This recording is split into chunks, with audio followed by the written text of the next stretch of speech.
ஹரே கிருஷ்ணா. ஒரு சின்ன மங்களாச்சாரம் பண்ணிடலாம். ஹரே கிருஷ்ணா. ஓம் நமோ பகவதே வாசுதேவாய. ஓம் நமோ பகவதே வாசுதேவாய. ஓம் நமோ பகவதே வாசுதேவாய. ஓம் அஞ்ஞானதிம்ராந்தஸ்ய ஞானாஞ்சனயே சலாகயே சக்ஷம் ரும்மிலமேன தஸ்மை ஸ்ரீ குருவே நமக. ஸ்ரீ சைத்தன்ய மனோபீஷ்டம் சாமிரம் யன பூதலே ஸ்வயம் ரூபகதாமாயம் ததா சிவபாத்தியம் ஏ கிருஷ்ணா கருண சிந்தே தீனபந்தே ஜகத்பதே गोपिकान्ता राधाकान्ता नमस्तुते अतःचन गौरांगी राधे वृंदानेश्वरी भवानो सुदेवी प्रियमानी हरिप्रिये वाञ्छकल्पतराय कृपसिन्धु एव स हरिनाम भावनये वैष्णवयो नमो नमः। जय श्री कृष्ण चैतन्य प्रभु नित्यानंद श्री अद्वैत गदाधर श्रीवासादि गौर भक्त वृंद हरे कृष्णा कृष्ण कृष्ण हरे हरे हरे राम राम राम हरे हरे हरे कृष्णा कृष्ण कृष्ण हरे हरे हरे राम राम राम हरे हरे हरे कृष्णा कृष्ण कृष्ण कृष्ण हरे हरे हरे राम राम राम हरे हरे। ஓம் எல்லாருக்கும் நமஸ்காரம். ஹரே கிருஷ்ணா. இன்னைக்கு 16 அத்தியாயம். நேற்று நாம பார்த்ததுல தொடர்ச்சி நாம இன்னைக்கு பார்க்கலாம். ஹரே கிருஷ்ணா. அதற்கு முன்னாடி இந்த நிகழ்ச்சி ஏற்பாடு பண்ணி கொடுத்த ஸ்ரீ ஸ்ரீ ராதா கோவிந்தா இஸ்கான் மேங்களூருக்கு சின்ன ஒரு பிரார்த்தனையோட ஆரம்பிப்போம். ஜெய் ஸ்ரீ கிருஷ்ணா சைத்தன்ய பிரபு நித்யானந்த ஸ்ரீ அத்வைத கதாதார ஸ்ரீவாசாதி கௌர பக்த விருந்தி. ஹரே கிருஷ்ண கிருஷ்ண கிருஷ்ண ஹரி ஹரி ஹரே ராம ராம ராம ஹரி ஹரி.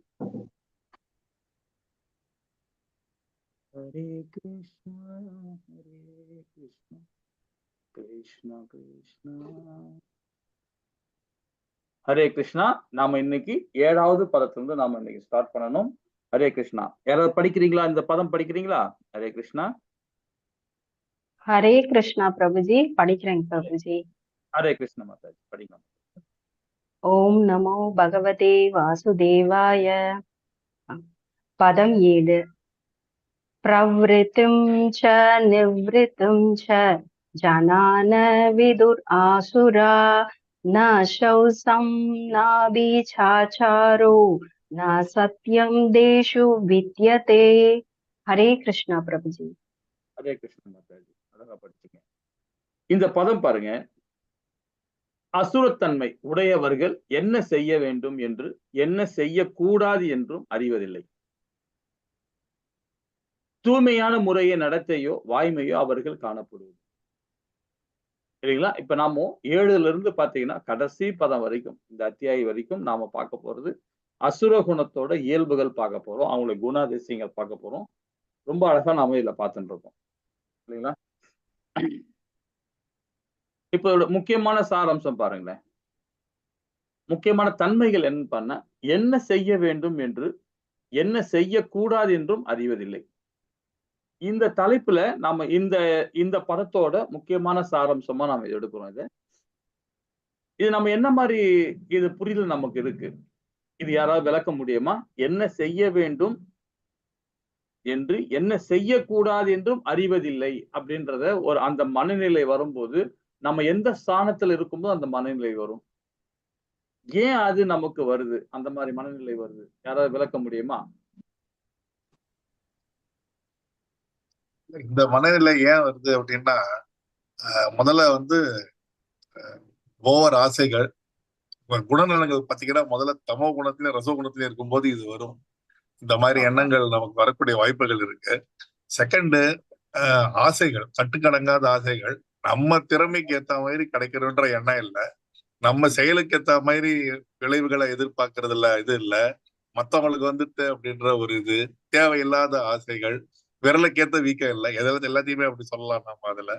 சோ தன்னிலை அறியாதவர்கள், தன்னை பற்றி தன்னை புரிஞ்சிக்கல இன்னும் அவங்க யாரும். அதனால மத்தவங்களை பார்த்து இல்ல அவுட் சைடு இதை பார்த்து அதுலயே அவங்க இருக்காங்களே வழிய தன்னை அவங்க அறிஞ்சிருந்தாங்கன்னா இதுல இதுல எல்லாமே அவங்க பின்பற்றுவாங்க. 1 by 1 ஆட்டோமேட்டிக்கா பண்ணுவாங்க அவங்க. ஓகே. ஹரே கிருஷ்ணா பிரபு. எல்லாரும் சொல்றதை நீங்க ஒரே ஆளே சொல்லிட்டீங்க. அதாவது என்ன செய்ய வேண்டும் என்றும் என்ன செய்யக்கூடாது என்றும் அறிவதில்லை அப்படின்னு பார்க்கும்போது பாத்தீங்கன்னா இது இந்த குணம் தமோ குணம் தான். இது சத்துவ குணமோ ரசோ குணமோ கிடையாது. இது முக்குணங்கள்ல ஒரு குணம் தான். முக்குணங்கள் சேர்ந்ததே ஒரு குணம் தான் சொல்ல முடியும். அதுல ஏதாவது பிரதானமான ஏதாவது ஒரு குணம் தான் நமக்கு வரும். ஆனா இதுல பாத்தீங்கன்னா இந்த டைப்ல உள்ளவங்க தமோ குணத்துல தான் இருப்பாங்க. என்ன செய்யணும்னு தெரியாது. இதனால என்ன விளைவு வரும் கூட நினைக்க மாட்டாங்க அவங்க. சோ அந்த குணம் பாத்தீங்கன்னா அசூர குணம். இப்ப ரசோ குணம் கூட பாத்தீங்கன்னா கூட அவங்க திரும்ப சத்துவ குணத்துல வந்துருவாங்க. சில நேரம் சுத்த சத்தோட வர்றதுக்கு சான்சஸ் இருக்கு. ஏன்னா தமோ குணத்துல இருக்கவங்க வர்றதுக்கு சான்சஸ் இருக்கு. ஆனாலும் பாத்தீங்கன்னா அது ஒரு கடினமா இருக்கும். ரொம்ப நாளைக்கு அப்புறமா தான் அவங்க அந்த குணத்துல இருந்து வெளியே வருவாங்க. ஆனா ரசோ குணமும் சத்துவ குணமும் கொஞ்ச நேரத்திலேயே அவங்க டக்குனு அதை புரிஞ்சுக்கிட்டு வெளியே வர ஆரம்பிச்சிருவாங்க. நம்ம என்ன செய்யணும் என்ன செய்யக்கூடாதுன்னு அந்த விஷயமே தெரியாம இருப்பாங்க, அறியாமல் இருப்பாங்க. இது எல்லாருக்கும் கிடையாதுன்னு சொல்ல முடியும். எல்லாருக்கும் ஒத்து வராது. அது தமோ குணம் ஒரு மோசமான குணம் தான் அது. ஆனா இப்போ சராசரியா இருக்கவங்க பாத்தீங்கன்னா சராசரின்னா எல்லா மனுஷங்களுக்கும் ஒரு சில நிலையில இந்த மாதிரி போறதுக்கு சான்சஸ் இருக்கு. நிறைய அது உதாரணம் சொல்லலாம். நிறைய உதாரணம் சொல்லலாம். ஒண்ணு இல்ல. ஒரு பெரிய உயர் பதவியில உள்ளவங்க கூட நிறைய இதுல வரும். ஏன்னா அவங்க அந்த உயர் பதவியில இருக்கிறவங்க பாத்தீங்கன்னா கொஞ்சம் கர்வமா நடந்துப்பாங்க. அப்ப அந்த கர்வமா இருக்கும்போது பாத்தீங்கன்னா அந்த ஆட்டோமேட்டிக்கா அந்த ஞானம், ஆன்மீக ஞானம் சரி, பௌதிக ஞானமும் மறைக்கப்படும் அவங்களுக்கு. அந்த பௌதிக ஞானம் மறைக்கப்படும் போது என்ன ஆகும் பாருங்களேன், ஆன்மீக ஞானமும் பௌதிக ஞானமும் மறைக்கும் போது பாத்தீங்கன்னா அவங்க என்ன செய்யறாங்களோ அவங்க தெரியாது. இப்ப அதுக்கு உதாரணம் சொல்லணும்னா இந்திர பகவான் எடுத்துக்கலாம். இந்திரன் எடுத்துக்கலாம். சொர்க்க லோகத்தோட அதிபதி, தலைவர் அவர் எடுத்துக்கலாம். அவர் என்ன பண்றாரு, துர்வாச முனிவர் பாத்தீங்கன்னா ஒரு சாபம் கொடுத்துறாரு. யாரு, இந்திரனுக்கு. என்ன மாதிரி சாபம் பாத்தீங்கன்னா, உன்னுடைய 3 லோகத்திலுமே லட்சுமி கடாட்சமே இருக்காதுன்னு சாபம் கொடுத்துறாரு துர்வாச. ஏன்னா துர்வாச முனிவர்னு யாரும் உங்களுக்கு எல்லாம் தெரியும் இல்லையா? அனுஷியாவுக்கும் அந்திரிக்கும் பிறந்தவர் தான் துர்வாச முனிவர். அப்ப அப்படிப்பட்ட ஒரு கோபக்காரர். எப்பவுமே யாராவது ஒண்ணு சின்ன விஷயம் செஞ்சா டக்குன்னு ரொம்ப டெம்பராகி கோபப்படுவார். சாபம் கொடுத்துருவார். சோ அந்த மாதிரி உள்ள ஒரு இந்திரனுக்கு சாபம் கொடுத்துறாரு. ஏன் காரணம்னு பாத்தீங்கன்னா, ஒரு ஒரு ஒரு ஒரு நல்ல ஒரு மாதாஜி, அதாவது பக்தி மார்க்கத்துல இருக்கிறவங்க, அந்த மாதாஜி ஒரு மாலை, அற்புதமான ஒரு மாலை அவங்களுக்கு கிடைக்குது. அந்த மாலை பாத்தீங்கன்னா, அந்த மாலை யாரெல்லாம் வச்சுக்கிறாங்களோ அவங்க கண்டிப்பா பகவானுடைய நேர் அனுகிரகம் அவங்களுக்கு கிடைக்கும். சோ அந்த மாதிரி ஒரு மாலை அந்த அம்மா கடும் தவம் பண்ணி பகவான் கிட்ட இருந்து வாங்கியிருக்கிறாங்க. கிடைச்சிருக்கு அந்த மாலை. சோ அந்த மாலை துர்வாச முனிவருக்கு அந்த மாலையை அவங்க இடத்துல போட்டு விடுறாங்க அந்த தாய். அதை போட்ட வேண்ட பிறகு அதை என்ன பண்றார், ஒரு லோகமா போவார் துர்வாச முனிவர். அது மாதிரி போகும்போது சொர்க்கத்துல போகும்போது அப்ப இந்திரன் எதிர்த்தாப்புல வரும்போது அது அவர் கழுத்துல போடுறார். யாரு, துர்வாச முனிவர். அவரும் அதை என்ன பண்றார், அவருடைய யானைக்கு அந்த கழுத்துல போட்டு விட்டுறார் அந்த மாலையை. ஐராவத்துக்கு கழுத்துல மாட்டி விட்டுறாரு, ஐராவத்துக்கு. அப்போ இவருக்கு கோபம் வந்துடுது. எனக்கு அந்த மாலையோட மகிமை தெரியுது எனக்கு, உனக்கு மகிமை தெரியலையா? நான் ஒரு பிராமணன் அப்படின்னு நினைக்கிற நீ, நான் ஒரு சாதாரண மனுஷனை நினைக்கிற நீ, நான் அது என்ன மாதிரி மாலை அது, அது பகவானுடைய நேர் அவரால கொடுக்கப்பட்ட ஒரு அனுகிரகப்பட்ட அந்த மாலையை நான் உனக்கு கொடுக்குறேன். நீ ஐராவதத்துக்கு போட்டு விடுற, உன் கழுத்துல போட்டு விட்டா எடுத்து அது மேல போட்டு விடுற, அவ்வளவு திமிராயிடுச்சான்னு சொல்லிட்டு உடனே ஒரு சாபம் கொடுத்தாரு. உடனே அவர் இந்திரனுக்கு அப்பதான் புரியுது, ஆஹா இவ்வளவு பெரிய மகான் அவரு, நம்ம அவர்கிட்ட நாம இது மாதிரி, அதுவும் கோவக்கார் வேற அவரு, அவர்கிட்ட போய் சாபத்தை வாங்கிட்டோம், இதுக்கு ஏதாவது விமோசனம் இல்லையா அப்படின்னு கேக்குறாரு. ரொம்ப கடினமா ரொம்ப கஷ்டப்பட்டு கேக்குறாரு. இன்னொன்னு, நான் விட்டதுதான், திருப்பி வாங்குற பழக்கமே எனக்கு கிடையாது, நீ அனுபவிச்சுதான் ஆகணும் அப்படின்னு சொல்லிட்டு அவருக்காண்டி கிளம்பி போயிடுறாரு. ஒரே இந்திரனுக்கு ஒண்ணும் புரியல, என்னடா இது இந்த மாதிரி விட்டாரு அப்படின்ட்டு. பாத்தீங்கன்னா அவர் கூட இருந்த எல்லாமே ஒண்ணு ஒண்ணு அடுத்த செகண்ட் ஒண்ணு போயிட்டே இருக்குது. செல்வங்கள் எல்லாம் போயிட்டே இருக்குது. செல்வங்கள் மாத்திரம் இல்ல, லட்சுமி அங்கிருந்து போயிட்டாங்க, தாயார் போயிட்டாங்க. இவங்க எல்லாமே அந்த 3 உலகத்திலயுமே வந்து ஒரே பிரச்சனை மேல பிரச்சனை. இதுக்கு ஏத்த மாதிரி அசுரர்கள் உள்ள பூந்துட்டாங்க. இந்த சான்ஸ புடிச்சுக்கிட்டு இவனை புத்தி எல்லாம் ஒரு கொல்றாங்க இவனை. எல்லா தேவர்கள் நெறைய பேர கொன்னுட்டாங்க. சொல்லுது. அதுக்கப்புறம் எல்லாமே மகாவிஷ்ணு கிட்ட போய் கேட்கறாங்க. பகவானே இந்த மாரி ஆயிப்போச்சு. இது என்ன பண்ணலாம் அப்படின்னு. அப்பதான் இந்த பாற்கடல்ல கடைய ஆரம்பிக்கிறாங்க. சோ அப்பதான் நெறைய விஷயங்கள்லாம் நடக்குது. இல்லைங்களா? சோ இது எதுக்கு சொல்ல வர்றேன்னு பார்த்தீங்கன்னா, ஒரு சின்ன விஷயம், ஒரு ஞானம் அடைஞ்சவன், ஒரு நல்ல உயர் ஸ்தானத்துல இருந்தவன், அந்த கன நேரத்துல அவன் பண்ண மிஸ்டேக் பாருங்க. என்ன செய்யணும்னு தெரியாம அந்த செயல் செஞ்சுட்டார். இது எல்லாருக்கும் நமக்கும் அந்த கதிதான். நம்ம எவ்வளோ உயர் பதவியில இருப்போம். நல்லா படிச்சிருப்போம். நல்ல ஒரு கலெக்டரா இருப்போம், டாக்டரா இருப்போம், இன்ஜினியரா இருப்போம், பெரிய உத்தியோகத்துல இருப்போம். ஆனா நமக்கும் அந்த மாரி ஒரு சர்க்கிள் வரும். அப்ப அதெல்லாம் நாம எப்படி நடக்கணும்னு பார்த்துக்கங்க. அந்த அசுரத்தன்மை இல்லாம நாம் இருக்கணும்னா, பகவான்ட ஹரிபக்தியோட நம்ம செயல்படணும். இல்லீங்களா? சாஸ்திரங்கள பின்பற்றணும். சாஸ்திரங்கள பின்பற்றலன்னா, கண்டிப்பா நம்ம வீழ்ச்சிதான் அடைவோம். தூய்மை இல்லாதவர்கள். நம்ம எல்லாம் தூய்மை இல்லாதவர்னா யார சொல்லணும்னு பார்த்தீங்கன்னா, நம்ம ஆடை அலங்காரங்கள பார்ப்பாங்க. முகத்த பார்ப்பாங்க. அவர் முகத்துல ஃபுல்லா கரியும் கிரியுமா இருக்கும். அழுக்கா இருக்கும். சட்டைகள், பேண்ட் சட்டைகள்லாம் ரொம்ப மோசமா இருக்கும். அவங்க சேலைலாம் நல்லா இருக்காது. இந்த மாரி இருக்கவங்கள பார்த்தா என்ன நினைப்பாங்க? ஐயே! இவன் ஒழுக்கமே இல்லப்பா. இவன் தூய்மை கிடையாதுன்னு நினைப்பான். அந்த தூய்மை கிடையாது. அந்த தூய்மை கிடையாது. ஆத்ம ரூபத்துல அவன் செயல்படணும். அவனுடைய ஆத்ம ரூபத்துல அவன செயல பார்த்தாவே பாருங்க, அந்த மாரி இருக்கும். அவன் உடலையோ, மத்த அங்கங்களையோ பார்த்து அவன வந்து நம்ம தூய்மை இல்லன்னு சொல்லக்கூடாது. அதாவது உள் தூய்மைய நம்ம பார்க்கணும். இதுதான் பகவான் அதான் பார்ப்பார். அவன் எப்படி வேணா இருந்து போட்டோம். பணக்காரனா இருந்துக்கட்டும், ஏழையா இருந்து போட்டும், அறிவாளியா இருக்கட்டும், முட்டாளா இருக்கட்டும். அத பத்தி பிரச்சனையே இல்ல. என்னோட உணர்வோட செயல்படுறானா, வேத சாஸ்திரங்களை ஃபாலோ பண்றானா, அவன் தான் உண்மையான தூய்மையானவன். தூய்மை அல்லாதவர்கள் மனதளவுல, அதாவது ஆத்ம ரூபத்துல பண்றவன் தூய்மையா இல்லாதவன் வந்து கண்டிப்பா தூய்மை இல்லாதவன் தான் சொல்லுவேன். விதிகளை பின்பற்றுவதற்கு நாட்டம் இல்லாதவர்கள். அன்னனைய பக்தியில போனோம். குறைஞ்சபட்சம் சத்துவ குணத்திலயாவது போனோம்னா நம்ம என்ன பண்ணணும்? சாதன பக்திய நம்ம பண்ணணும். சாதன பக்தி நம்ம சொல்லப்படுறது என்ன பக்தின்னு உங்களுக்கு தெரியுமா? நம்ம படிச்சிருக்கிறோம் 12வது அத்தியாயத்துல. 2வது அதாவது 9வது பதத்துல நம்ம படிச்சிருக்கோம். சாதன பக்தி. யாராவது சொல்ல முடியுமா? 12வது அத்தியாயத்துல பக்தி யோகத்துல 9வது அத்தியாயத்துல நம்ம படிச்சிருக்கிறோம். சாதனா பக்தி. எல்லாம் மறந்துட்டீங்க போல இருக்கு.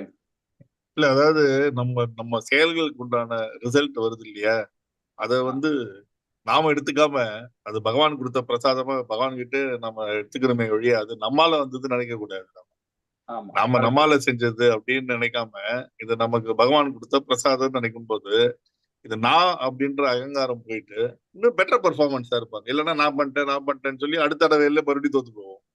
பர்ஃபார்மன்ஸ் பெட்டரா இருக்காது, எஃபர்ட்ஸ் இருக்காது. நாம நினைச்சிட்டோம்னா இது நம்மால மட்டும் வரல, பகவானால தான் வந்திருக்கு, இன்னும் ஒழுங்கா நம்ம வேலை பண்ணுவோம், அடுத்த வேலையை பார்ப்போம் இல்லாம அப்படின்னு போக ஆரம்பிச்சிட்டோம்னா அது பெரிய சக்சஸ் கொண்டு கொடுக்கறது. அதுதான் சாதனா பக்தி. Okay, okay. வேற யாராவது சொல்ல முடியுமா? பிரபுஜி சொல்லியிருக்காங்க. வேற யாராவது சொல்ல முடியுமா? சாதனா பக்தி. சாதனா பக்தி அந்த ரூல்ஸ் அப்படியே ஃபாலோ பண்ணிட்டே இருக்கணும். அதுதானே ஹரிபோல், என்- ஹரிபோல், ஹரிபோல், ஹரிபோல். சிம்பிளா இப்போ சொல்லிட்டேன். அந்த 16 மாலை அந்த 4 கட்டுப்பாடுகள் இதை ஃபாலோ பண்ணிட்டே இருந்தோம்னா நம்மளுக்கு அந்த தூய்மை உணர்வு வரும். ஓகே. ஹரிபோல் அது மாதாஜி. அது ஒரு கட்டத்துல பிரேம பக்தி கொடுக்கும் அப்படின்னு சொல்றாங்க. Okay, okay. சாதன பக்தின்னு சொல்லப்படுது 9வது அதாவது 12வது அத்தியாயத்துல 9வது பதத்துல பகவான் சொல்றார். அதாவது பாத்தீங்கன்னா 8வது பதத்துல என்ன சொல்ல வர்றார்? அனநிய பக்தியை சொல்றார். அந்த பக்தியை உன்னால கொடுக்க முடியலன்னு பரவாயில்ல. சாதன பக்தியா ஒழுக்க நீதி முறைகளை ஃபாலோ பண்ணு. சாஸ்திர விதிகளை ஃபாலோ பண்ணு. சாஸ்திர விதிகளை நாட்டம் இல்லாதவர்கள் கண்டிப்பாக அசூர குணங்கள் தான் சொல்லப்படும். சாஸ்திர விதிகளை ஃபாலோ பண்ணணும். குறைஞ்சபட்சம் குறைஞ்சபட்சம் கொஞ்சமாவது அட்லீஸ்ட் 100ல 1 பங்காவது நாம அந்த நாட்டம் இருக்கணும். அப்ப அந்த ஒரு பங்கு நம்ம இப்ப நினைக்க ஆரம்பிச்சுட்டாவே போதும். 99% நம்ம உள்ள போயிடுவோம். அந்த விதிகளை கரெக்டா ஃபாலோ பண்ணணும். அதை ஃபாலோ பண்ணாதவங்க கண்டிப்பாக அசுரத்தன்மை வாய்ந்தவர்கள் தான். அறியாமை என்ற மயக்கத்துல அவங்க இருக்கிறாங்க. அறியாமை என்ற மயக்கமே அசுர குணம் தான். அது 6வது குணமா சொல்லப்படுது. சாதனா பக்தின்னு சொல்லப்படுறது வந்து ஒழுக்க நீதிமுறைகளை ஃபாலோ பண்றது. சாஸ்திர சம்பிரதாயங்களை ஃபாலோ பண்றது. அதுதான் சாதனா பக்தி. அனநிய பக்தின்னு சொல்றது மனதையும் புத்தியையும் உடலையும் கண்ட்ரோல் பண்ணி பகவானை ஆத்ம நிவேதனம் பண்ணி கொடுக்கிற பக்தி, முதல் நிலை பக்தி, பிரம்ம ஜோதியில கலக்கிற பக்தி, அதுதான் அனனிய பக்தி. அது 8வது பதம். 9வது பதம் சொல்லப்படும். 10வது பதம் நிஷ்காம கர்ம யோகத்துல பண்ண சொல்லுது. அதுக்கப்புறம் சகாம கர்ம யோகத்துல பண்ண சொல்றாரு. ரொம்ப அழகா நம்ம அதுல படிச்சோம் இல்லைங்களா? சோ அதுதான் இங்க சொல்றாரு. விதிகளை பின்பற்றுவதற்கு நாட்டம் இல்லாதவர்கள் அசுரர்களே, சரியான நடத்தை இல்லாதவர்கள் அசுரர்களே, வாய்மை இல்லாதவர்கள், அதே மாதிரி சுயநலவாதிகள். சோ இந்த 7 விஷயங்களும் பார்த்தா இந்த அத்தியாயத்துல ரொம்ப சிறந்தா. இந்த தன்மையில உள்ளவங்க எல்லாருமே அசுர இயல்புகளுடையவங்க தான். நம்ம எல்லாம் நினைச்சுட்டு இருக்கோம், பகவத்கீதை படிக்கிறோம், வேதங்கள்ல படிக்கிறோம், உபநேசங்கள்ல கேட்கிறோம், பாகவதம் கேட்கிறோம் நினைச்சுட்டு இருக்கோம். ஆனா இந்த கிளாஸை விட்டு வெளியே போனா நம்ம இயல்பே வேற மாதிரி மாறிடுவோம். அந்த மாறாம இருக்கணும்னா அந்த ரூல்ஸை நம்ம ஃபாலோ பண்ணணும். வேத சட்ட ரூல்ஸை நம்ம கண்டிப்பா ஃபாலோ பண்ணணும். இப்போ கவர்மெண்ட்ல ரோட்ல வந்து வண்டியில ஓட்டணும்னா என்ன பண்ண சொல்றோம்? ஹெல்மெட் போட சொல்றாங்க. ஹெல்மெட் போட்டு தான் போகணும் இல்லைங்களா? 2 பேரும் ஹெல்மெட் போட்டுனே போகணும். அந்த ரூல்ஸை ஃபாலோ பண்றோம்ல, அது பௌதிகமான ரூல்ஸ். அது பௌதிகமான சட்டம். ஆன்மீக சட்டம் ஒண்ணு இருக்கு இல்லைங்களா? அதை நாமும் குறைஞ்சபட்சம் பகவான் சொல்றார் 1% யூஸ் பண்ணுங்கன்றார். அந்த வேத சட்டத்தை 1% யூஸ் பண்ணீங்கன்னா அந்த 99 உங்ககிட்ட உடையாந்துருன்றார். அதுதான் 26 குணங்கள்ல ஒரு குணம் நம்ம கிட்ட இருந்தா போதும். அந்த 25 குணம் நம்ம கிட்ட வந்துடும். ஏதாவது ஒரு குணம். வெக்கப்படணும். அந்த குணம் கூட தெய்வீக குணம் தான். வெக்கப்படுறது. ரொம்ப சிம்பிளா சொல்லணும், வெக்கப்படணும். நாம செஞ்ச தவிர நாமளே வெக்கப்படணும். அப்ப வெக்கப்பட்டோம்னா அதே தெய்வீகமான குணங்கள் சொல்லப்படும். அதுவும் ஒரு தெய்வீகமான குணங்கள். சோ அந்த மாதிரி குணங்கள் வரணும்னா ஏதாவது ஒரு இடத்துல நாமும் அனனிய பக்தியை நாம ஃபாலோ பண்ணணும்னு சொல்லப்படுது. ஹரே கிருஷ்ணா. 8வது பதம் என்ன சொல்லுது பாப்போமா? ஹரே கிருஷ்ணா மாதாஜி. हरे कृष्णा। असत्यम् अप्रदिष्टम् दे जगद् आहुर् अनीश्वरम् अबरस्पर सम्पूदम् किम् अन्यत् काम हैतुकम्। हरे कृष्णा प्रभुजी। ஹரே கிருஷ்ணா மாதாஜி. அவர்கள் இவ்வுலகம் பொய் என்றும் அஸ்திவாரம் இல்லாதது என்றும் கட்டுப்படுத்தும் கடவுள் எவரும் இல்லை என்றும் கூறுகின்றனர். காம இச்சையால் உண்டாக்கப்பட்டதாகவும் காமத்தை தவிர இதற்கு வேற காரணமே இல்லை என்றும் அவர்கள் சொல்லுகின்றனர். இந்த நாத்திகம் பேசுறவங்க, கடவுள் மறுப்பு சொல்றவங்க பாத்தீங்கன்னா இந்த இடத்துல இந்த ஸ்லோகத்தை சொல்ற மாதிரிதான் இருக்காங்க. இது வந்து கோடான கோடி வருஷத்துக்கு முன்னாடியே பகவத்கீதையை நாம பகவான் உபதேசம் பண்ணியிருக்கார் சூரிய பகவானுக்கு இல்லைங்களா? இப்ப 5500 வருஷத்துக்கு முன்னாடி அர்ஜுனனுக்கும் உபதேசம் பண்ணியிருக்கார் பகவான். அப்பவே சொல்லிட்டாங்க பாருங்க, இந்த நாத்திகம் பேசுறவங்க காமத்துல தான் இருப்பாங்க. இப்ப நம்ம ஊர்ல பாத்தீங்கன்னா நிறைய பேர் வந்து இந்த காமத்துல இருக்கிறவங்க வந்து இந்த மாதிரி விஷயத்துல இருக்கிறவங்க வந்து நாத்திகம் பேசுறவங்க வந்து நிறைய பேர் பாத்தீங்கன்னா காமத்தோட தான் இருப்பாங்க. ஒரு மனைவி இருக்காரு, 2 மனைவி, துணைவி, இணைவி, இந்த மாதிரி என்னமோ சொல்லுவாங்க. அந்த மாதிரிலாம் இருப்பாங்க. ஏன்னா அதுதான் அவங்க பிரதானமா இருக்கும். அதுக்கப்புறம் பணம், பொருள் சேர்க்கணும். அது எப்படி வேணா வந்தாலும் பிரச்சனை இல்லை. அந்த மாதிரி ஸ்தானத்துல போவாங்க. அதே மாதிரி இந்த உலகம் வந்து பொய்ன்னு சொல்லுவாங்க. இது வந்து பொய் அப்படின்னுவாங்க. அஸ்திவாரம் இல்லாதுன்னு எப்போ வேணா இந்த உலகம் அழிஞ்சிரும் அப்படின்னுவாங்க. அதனால வந்து பாத்தீங்கன்னா நம்ம எப்படியாவது வாழ்ந்துக்கலாம், நம்ம எப்படியாவது போலாம் அப்படின்ற ஸ்தானத்துல இருப்பாங்க. அதே மாதிரி நம்ம ஒரு செயல்படுறோம். இப்ப நம்ம அகர்மவாதியா இருக்கோம்னு வச்சுங்களேன், பகவான் உணர்வோட இருக்கிறோம், வேத சாஸ்திரங்களை ஃபாலோ பண்றோம் அகர்மவாதிகள். அப்ப அகர்மவாதிகள் செய்யற செயல் பாருங்க, ஒரு முடிவு எடுத்தாலும் அந்த முடிவு அப்படியே ஃபாலோ பண்ணும். அதே நாத்திகம் பேசுறவங்க பாத்தீங்கன்னா அவங்களுக்கு தகுந்த மாதிரி, அவங்க செயலுக்கு தகுந்த மாதிரி அந்த சட்ட திட்டங்களை அவங்களே மாத்திப்பாங்க. அதுக்கு ஒரு வியாக்கியானம் பண்ணுவாங்க, அதுக்கு ஒரு வியாக்கியானம் சொல்லுவாங்க. இந்த செயல் செய்யக்கூடாதுன்னா அதுக்கு ஒரு காரணம் வச்சிருப்பாங்க. காரணம் வச்சு அதுக்கு ஒரு ஏதாவது ஒரு விஷயங்கள் பேசுவாங்க. ஸோ அது நாத்திகவாதிகள். அப்ப இவ்வுலகம் பொய் என்று அவங்க வந்து பிரதானமா அவங்க நம்புறது அது. அப்ப உலகம் வந்து பாத்தீங்கன்னா உண்டாக்கப்பட்டதுக்கு காமம் தான் காரணம் சொல்லுவாங்க. ஏன்னா பற்றுனால என்ன வருது? மோகம். மோகத்தினால காமம் உருவாகுது இல்லைங்களா? ஹரே கிருஷ்ணா. அப்போ நம்முடைய வாழ்க்கை எப்படி கொண்டு போகணும்?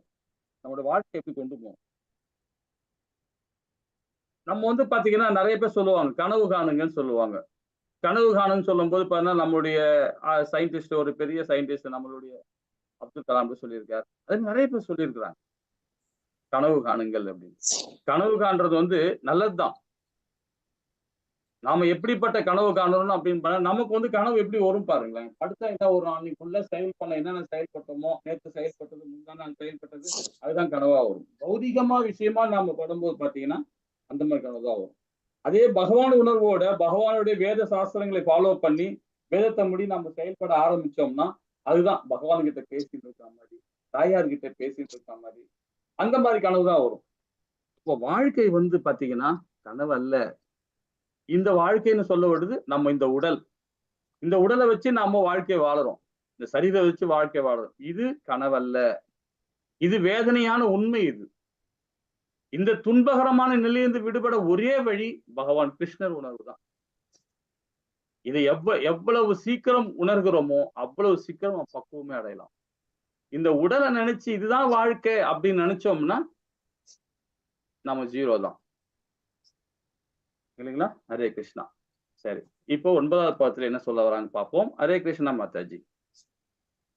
ஹரே கிருஷ்ணா. படிங்க. பதம் 9. ஏதாம் திருஷ்டிம் அவஷ்டப்ய நஷ்டாத்மானோ அல்பபுத்தயः பிரபவந்த்யுக்ர கர்மான ஷயாய ஜகதோ ஆஹிதா. ஹரே கிருஷ்ணா பிரபுஜி.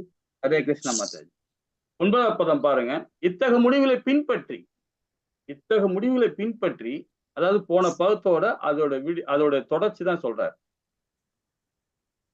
அறிவில்லாதவர்களும் தன்மை இழந்தவர்களும் அசுரர்கள் உலகத்தை அழிப்பதற்கான பலனற்ற கொடூரமான செயல்களில் ஈடுபடுகின்றனர். இப்ப நம்மளுடைய சனாதன தர்மத்துல ஃபாலோ பண்றவங்க, சனாதன தர்மம்னா என்னன்னு தெரிஞ்சுக்கிட்டு அதை ஃபாலோ பண்றவங்க குறைஞ்சபட்சம் 10%, 1% ஃபாலோ பண்றவன் யாரையுமே கொடுமை பண்ண மாட்டான். இல்லைங்களா? யாரையுமே கொடுமை பண்ண மாட்டான். அவனை கொல்லணும்னு நினைக்க மாட்டான். அந்த மாதிரி தப்பான விஷயத்துக்கு அவனுக்கு போக மாட்டாங்க. இதே வேற ஒரு மார்க்கத்துல பாருங்களேன். இப்ப நம்ம பக்கத்து நாட்டுல நம்ம பக்கத்து அண்டை நாடு இருக்கு. 2 பக்கமும் இருக்கு. நம்ம சுத்தி நிறைய அண்டை நாடுகள் இருக்கு. அப்போ நம்ம இந்த சைட்ல உள்ள அண்டை நாடுல பாருங்க, அங்க இருக்கிறது அந்த ஒரு மார்க்கம் தான் இருக்கிறாங்க. நாமளோ ஒரு அங்க மைனாரிட்டி தான், நம்ம கம்மியா தான் இருக்கிறோம். ஆனா அவங்களுக்குள்ளவே அந்த கோயிலுக்குள்ளவே பாம்பு வச்சுப்பாங்க, வெடிகுண்டு வச்சு. அவங்க ஒரே மார்க்கத்துல உள்ளவங்க தான், அவங்களுக்குள்ளேயே மாறி மாறி மாறி பாம்பு வச்சுக்கிட்டு ஒரு இந்த கலாச்சாரம் இருக்கு. ஆனா அதே வந்து நம்ம சனாதன தர்மத்துல ஃபாலோ பண்றவங்க அந்த மாதிரி கொல்லவே மாட்டாங்க. ஏன்னா இது நம்மளுடைய தர்மம். இது ஏன் சொல்ல வரேன்னு பாத்தீங்கன்னா, வேதத்தை கரெக்டா ஃபாலோ பண்ணணும். வேதத்தை கரெக்டா ஃபாலோ பண்ணணும். எந்த உயிரையும் கொல்லக்கூடாதுன்னு சொல்றதுதான் நம்மளுடைய சனாதன தர்மம். எந்த உயிரையும் கொல்லக்கூடாது, எந்த உயிரையும் சித்திரவதை பண்ணக்கூடாது, எந்த உயிரையும் மனதளவுக்கு அவங்கள வந்து சித்திரவதை பண்ணக்கூடாது. மனதளவுல நம்ம செய்யற செயலை கூட அவங்கள வந்து துன்பத்தை கொடுக்க கூடாது. நம்ம செய்யற செயல் நமக்கு சாதகமா நினைக்க நம்ம செய்கிறோம். ஆனா அடுத்தவங்களுக்கு அது வந்து பாத்தீங்கன்னா துன்பமா இருக்கும். சோ அந்த செயல் கூட நம்ம செய்யக்கூடாது. சோ அப்படிப்பட்ட செயல் செய்யக்கூடாதுதான் இது வந்து இந்த பதில் சொல்லப்படுது. என்ன சொல்ற, இத்தகு முடிவுகளை பின்பற்றி அறிவில்லாதவர்களும் தன்மை இழந்தவர்களும் அசுரர்களே. அப்ப அந்த ஸ்தானத்துல இருந்தோம் அப்படின்னா தன்னை இழந்துடுறாங்க. நம்ம யாருன்றதும் தெரியாம தப்பு தப்பா செஞ்சுட்டு இருக்காங்க. இல்லைங்களா? அற்ப புத்தி உடையவர்கள், அது உக்கர கர்மா துன்பம் தரும் மற்றும் அழிவு கொடுக்கும் பயங்கரமான செயலில் ஈடுபடுகின்றனர். யாராவது ஒண்ணு சொல்லிட்டாங்கன்னா ரொம்ப ஒரு மாதிரி டென்ஷன் ஆயிடுவாங்க. பிரச்சனை இல்லை, அப்படியே உள்ள போயிடுவாங்க. அதே வந்து இப்ப நம்ம எழுத்தாப்புல ஒருத்தர் சண்டை போட ஒரு எதிரியா இருக்கிறார், ஏதோ ஒண்ணு சொல்றாரு அப்படின்னும் போது நாம வந்து அதை காது கொடுத்து கேட்கனாலும் நம்ம என்ன ஆகும், நாமளும் அவர் ஈக்குவலா நாம அந்த ஈக்குவலா நம்ம அதுக்கு போயிடுவோம். இப்ப நம்ம அடுத்த இந்த 18 அத்தியாயம் முடிஞ்ச உடனே நம்ம அதுதான் படிக்க போறோம். மாயத்தை தான் படிக்க போறோம். ரொம்ப அற்புதமா இருக்கும் அந்த இதுல வந்து. நம்ம எழுத்தாப்புல இருக்கிறோம், நம்ம டிகர் பண்ணி பேசுறாரு, நம்மளை திட்டுறாரு, ஏதோ ஒண்ணு செய்யறாரு. ஆனா அவர் ஆல்ரெடி வந்து அந்த குணத்துல இருக்கிறாரு அவர். அப்ப அப்படிப்பட்ட ஆள்கிட்ட நம்ம பேச ஆரம்பிச்சோம்னு வச்சுங்களேன், அதை காது கொடுத்து கேட்க ஆரம்பிச்சோன்னா ஆட்டோமேட்டிக்கா அந்த குணம் நமக்கு. அப்ப நாம என்ன பண்ணுவோம், என்ன எதுக்கு இந்த மாதிரி பேசுற, நீ எதுக்கு என்ன திட்டுற, நீ யாரு திட்டுறதுக்கு, அப்படி இப்படி ஒரு வார்த்தைகளாவது தடிசா வர ஆரம்பிச்சிடும். அப்படியே போக அது நாம பேசல, அந்த குணம் நம்மள பேச வைக்குது. இல்லைங்களா? இது எல்லாமே அசுரத்தன்மை தான். உக்கிர அதாவது நம்ம கோபப்பட காரணமே என்ன? நம்மளுடைய செயல் மூலியமா, கர்மா மூலியமா தான். அது துன்பம் தரும் எப்பவுமே அது. அது பயங்கரமான செயல்ல போய் ஈடுபடுத்தும் நம்மள அது. சோ அந்த மாதிரி இருக்கும்போது யாராவது கோவப்படுறாங்கன்னா, அந்த இடத்த விட்டு தயவு செய்து வெளிய போயிடணும். அதுல அட்லீஸ்ட் குறைஞ்சபட்சம் சைலண்டா உட்கார்ந்துடணும். ஹரிநாமத்தை சொல்லி சைலண்டா உட்கார்ந்துடணும். அவங்க எதிர்த்து பேசவே கூடாது. பேசுனீங்கன்னா ஆட்டோமேட்டிக்கா நமக்கு வந்துரும். அதே மாதிரி ஒருத்தர் பேசுறாங்கன்னா, அது எடைமறிச்சு பேசும்போது பாத்தீங்கன்னா, அவங்க டென்ஷன் ஆயிடுவாங்க. பேசுறவங்களே டென்ஷன் ஆயிடுவாங்க. இல்லைங்களா? அது இயல்பு தானே. எல்லாருக்கும் ஒரு இயல்பு தானே. சில பேர் பாத்தீங்கன்னா, ஒரு விஷயம் சொல்லணும், எப்படியாவது மத்தவங்ககிட்ட சொல்லி நம்ம ரீச் பண்ணணும்னு சொல்லிட்டு பேசுவாங்க. பேசும்போது பாத்தீங்கன்னா, அவங்கள காயப்படுத்தும். சரி அவங்கள பேச விட்டுடலாமே அப்படின்னு நினைப்பாங்க. இது எல்லா இடத்துலயும் நடக்கிற விஷயம் தான் இல்லைங்களா? இதெல்லாம் எப்படி வரும்னா, இது இது மூலியமா இதெல்லாம் மாயத்துல அந்த மாயத்தை ரொம்ப அழகா சொல்லிக் கொடுக்குறாரு பகவான். நம்ம ஆச்சாரிகள் ரொம்ப அழகா சொல்லி தராங்க. சோ அது அந்த கர்மா நாம செய்யற செயல் மூலியமா தான் அது வரும் அது. அந்த உக்கிர தன்மையை நமக்கு வந்துரும். சோ அதனாலதான் நம்ம என்ன பண்றோம்? தப்பு தப்பான செயல்லாம் செய்யறோம். கொல்ற அளவுக்கு நம்ம போவோம். தப்பான விஷயத்துக்கு எல்லாம் போவோம். அப்போ அசூர மனப்பான்மை என்பது கொடூரமான செயல் சொல்லப்படுது. அவர்கள் திருப்திப்படாத காமத்திலும் தஞ்சம் அடைந்து அவர்கள் கர்வம் இருக்கும் மற்றும் பொய் கௌரவத்தில் கவர்ச்சியில் முழுகுகிறார்கள். இப்ப நம்ம ஆல்டர்மேட்டிக்கா சொல்லியிருக்கோம். பொய் கௌரவம் சொல்லியிருக்கோம். பொய் கௌரவம் சொல்லும் போது பாத்தீங்கன்னா, சில பேர் கௌரவன்றதே வந்து ஆன்மீகத்துல வரும்போது கௌரவம் பக்கம் பாத்தீங்கன்னா, இப்போ நம்மளுடைய ஆச்சாரி வரார், நம்மளோட குடிலுக்கு வரார், நம்ம வீட்டுக்குள்ள வராருன்னு நம்ம என்ன பண்ணுவோம்? நம்ம ஆச்சாரி வீட்டுக்குள்ள வந்தா நம்ம என்ன பண்ணுவோம்? சாதாரணமா அவரை வரவேற்கிறதுக்கு அழகா வீடெல்லாம் சுத்தப்படுத்தி, ஆச்சாரி இல்லையா? வீடெல்லாம் சுத்தப்படுத்தி, நல்ல வெளியெல்லாம் வந்து கோலம் எல்லாம் போட்டு, அவருக்கு ஒரு மாலை வாங்கி ரெடியா வச்சிருப்போம். அவர் உள்ள வரும்போது கீர்த்தனத்தோட நம்ம அவரை வரவேற்போம். மாலை போட்டு அவரை ஆரத்தி எடுத்து நம்ம உள்ள வரவேற்போம். அவரை எடுத்து நம்ம உட்கார வச்சு, அது ஒரு கௌரவம். இது ஆன்மீக கௌரவம். அதே பொய் கௌரவம்னு சொல்லும்போது பாத்தீங்கன்னா, நமக்கு சுயநலத்துக்காக நம்ம செய்யறது. சுயநலத்துக்காக. நிறைய விஷயங்கள் வந்து அந்த பொய் கௌரவம்னு அது நிறைய சொல்லிக்கிட்டே போலாம் அது. சோ அந்த மாதிரி வரும்போது பாத்தீங்கன்னா, அதுவும் ஒரு அசுர குணம் தான் அது. அப்ப எப்பொழுதுமே தூய்மையற்ற விரதங்களில் ஈடுபடுபவர்கள் நிரந்தரமற்ற பொருளை கவரப்படுகின்றனர். இப்ப இந்த 3 விதமான செயல்பாடு பாருங்க. இப்ப நம்ம கூட பாத்தீங்கன்னா, நம்மளுடைய ஆச்சாரிகள் என்ன சொல்றாங்க பாத்தீங்கன்னா, இந்த சூது விளையாடுறாங்க பாத்தீங்களா? இப்போ அதே மாரி பாத்தீங்கன்னா, இன்னொரு ட்ரெண்ட் இருக்கு. ஷேர் மார்க்கெட்ல பணம் போடுவாங்க நெறைய பேர். அதுவே நம்மளுடைய சாஸ்திரம் என்ன சொல்லுதுன்னா, தவறுன்னு சொல்லப்படுது. ஆனா அந்த காலத்துல உண்டாம். அந்த காலத்துல வந்து அது உண்டுன்றாங்க. அது எப்படின்னு எனக்கு கரெக்ட்டா தெரியல. ஆனா இப்போ உள்ள ஷேர் மார்க்கெட் வேற மாரி இருக்கு. அப்போ உள்ள ஷேர் மார்க்கெட் அது அது வந்து எப்படி சொல்லுவாங்கன்னா, இந்த குதிரை ரேஸ் போடுறது, அப்புறம் எங்கேயோ ஒரு இடத்துல ஒரு நடந்துட்டு இருக்குமா. அந்த நிகழ்ச்சி நடந்துட்டு இருக்குமா. அதுக்கு இங்க வந்து பணம் கட்டுவாங்களாம். அப்போ அது வந்து பார்த்தீங்கன்னா, இங்க வந்து நம்ம செகண்ட் நம்ம பார்க்குறோம் இல்லைங்களா? அங்க வந்து வருஷ கணக்குல பார்ப்பாங்களாம். இப்போ ஒரு ஒரு இடத்துல வந்து ஒரு ஏதோ ஒரு இடத்துல வந்து ஒரு 10 பேரு ஒரு ஒரு போட்டியாளர் இருப்பாங்க. 10 பேர் இந்த சைடுல போட்டியாளர் இருப்பாங்க. இவங்களுக்குள்ள சண்டை போட்டுப்பாங்க. இந்த 10 பேர்ல இந்த போட்டியாளர் ஜெயிக்கிறாங்களா, அந்த போட்டியாளர் ஜெயிக்கிறாங்கன்றது அது வந்து 3 மாசம், 2 மாசம், 1 மாசம் நடக்குமா. அதுக்கு இங்க பணம் கட்டுவாங்க. ஒரு 10 நாடு தள்ளி இருப்பாங்க, பணம் கட்டுவாங்க. அது ஒரு 6 மாசம் பொறுத்து தான் தெரியும் யார் ஜெயிச்சாங்கன்ட்டு. அப்போ வந்து பார்த்தீங்கன்னா, அதுக்கு ஏத்த மாரி அவங்களுக்கு பணம் கிடைக்கும். அப்படியே டபுள், ட்ரிபிளா கிடைக்கும். ஸோ அப்பவே வந்து இந்த மாரி இப்ப ஷேர் மார்க்கெட் நம்ம சொல்றோம். ஷேர் மார்க்கெட் நம்ம எல்லாம் ரொம்ப ஸ்டைலா சொல்லுவோம். பங்கு பங்கு போடுறோம்ட்டு. ஆனா அதுவும் சூதுதான் அப்படின்னு சொல்லப்படுது. அது ஒரு பெரிய ஒரு விஷயமே நடந்தது. நம்ம ஒரு 2, 3 வருஷத்துக்கு முன்னாடி கூட. நம்ம இஸ்கான்லயே பேசிக்கிட்டோம். ஷேர் மார்க்கெட்ல இருந்தா தப்பா அப்படின்னு ஒருத்தர் ஒரு ஒரு டீச்சரே கேட்டாங்க. இப்போ அந்த டீச்சர் இருக்கிறாங்க. ஏன்னா அவங்க அதுல வந்து ஒரு முக்கியமான ஒரு அட்வைசரா இருந்தாங்க. ஆனா இப்ப விலகிட்டாங்க. விலகி வெளியே வந்துட்டாங்க. ஏன்னா வந்து பாத்தீங்கன்னா, அது அது சூதுதான் அது. அது வந்து பாத்தீங்கன்னா, ஷேர் மார்க்கெட்ல பணம் போட்டா, அது இப்போ ஒரு ஒரு இவ்வளோ போட்டா, ஒருத்தர் நஷ்டமாக்கி விட்டுரும். இல்லன்னா வந்து அதிகமா லாபம். அந்த அதிகமான லாபம் வரும்போது டக்குனு அந்த பணத்த எடுக்க பார்ப்பாங்க. அப்ப அது சூதுதான். பிரபுஜி இந்த கோல்ட் ட்ரேடிங் அதுவும் தப்பா? Gold trading.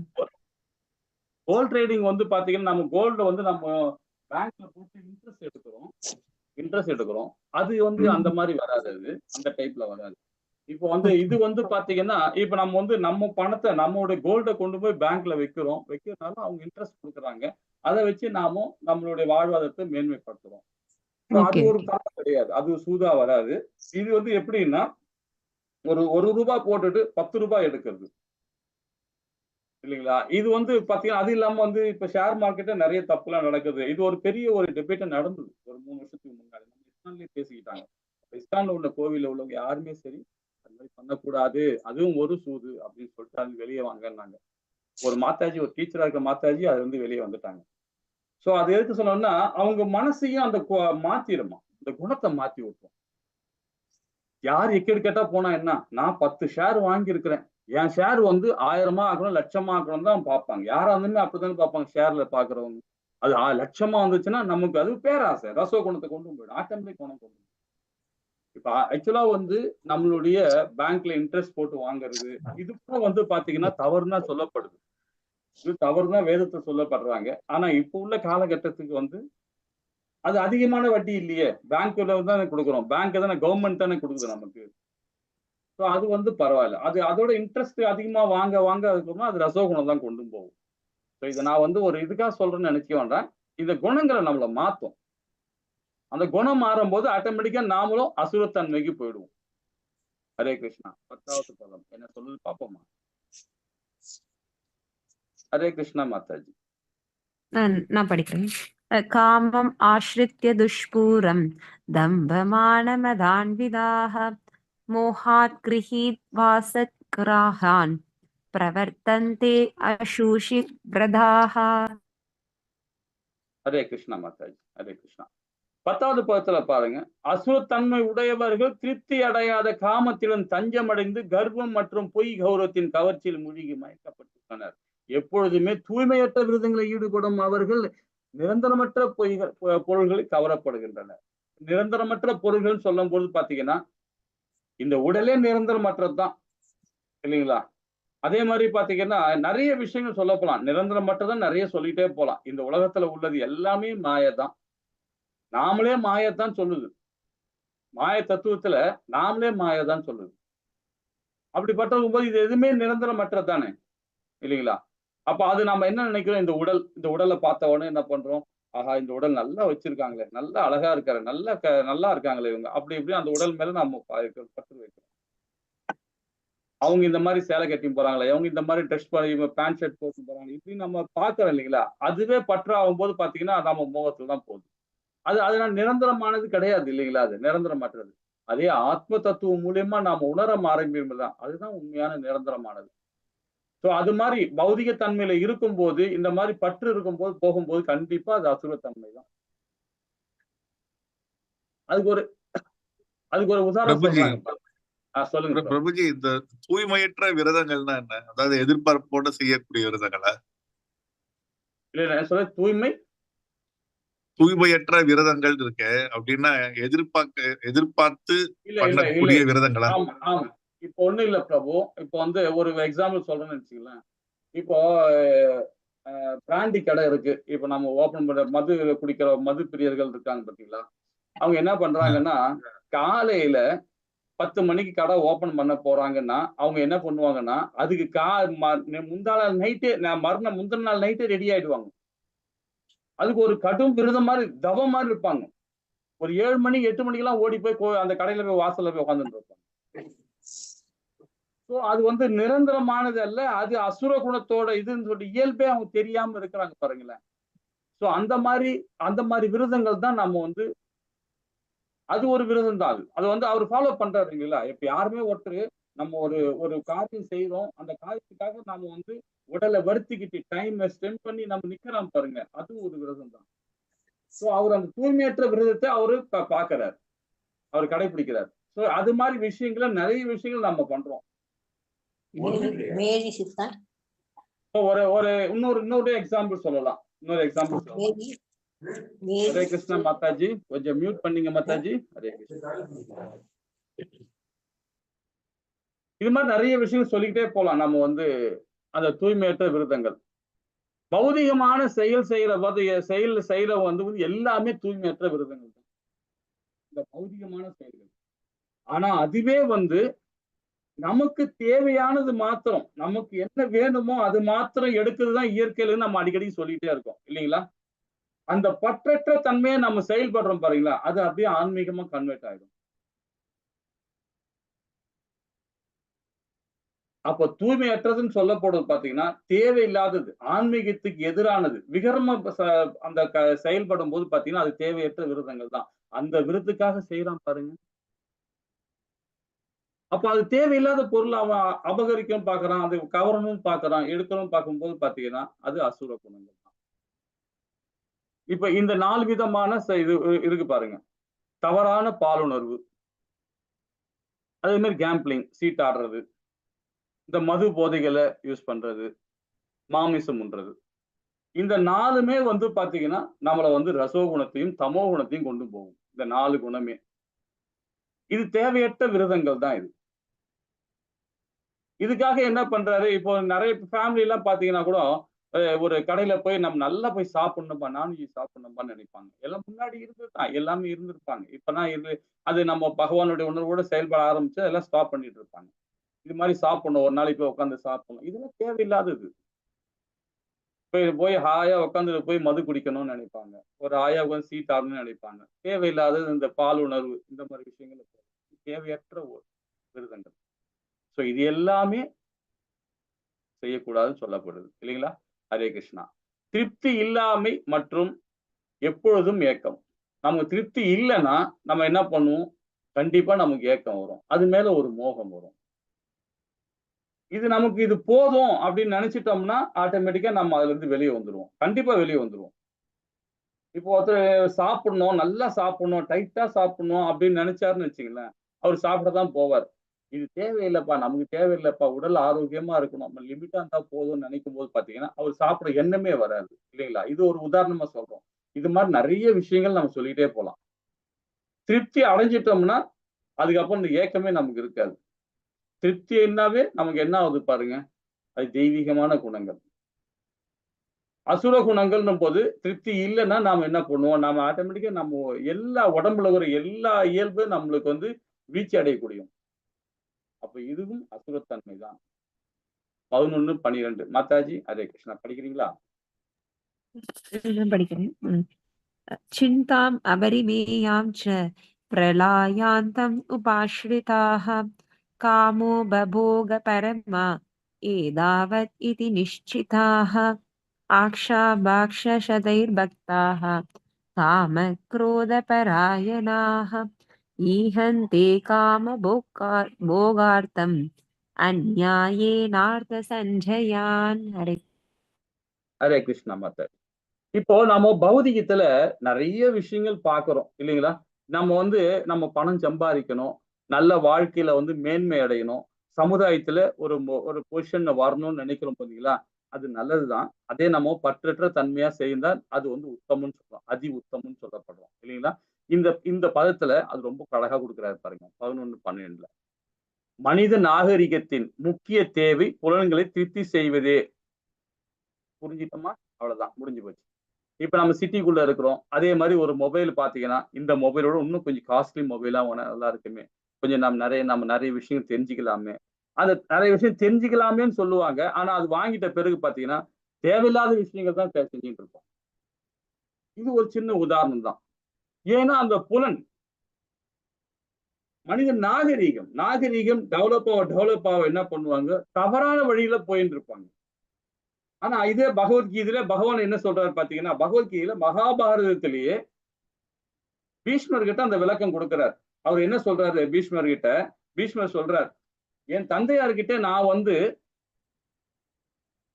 இந்த அஸ்தினாபுரத்தையும் இந்த அகில பாரதத்தையும் நான் வந்து என்னுடைய அதாவது உங்களுடைய வழிமுறை மூலம் நான் காப்பாத்திக்கிட்டு வருவேன், எந்த ஒரு பந்தம் வராம எந்த ஒரு பிரச்சனை இல்லாம நான் கொண்டு போவேன் அப்படின்றதான் அவரு அங்க சாந்தனு மகாராஜா கிட்ட சொல்லியிருக்கிறார்.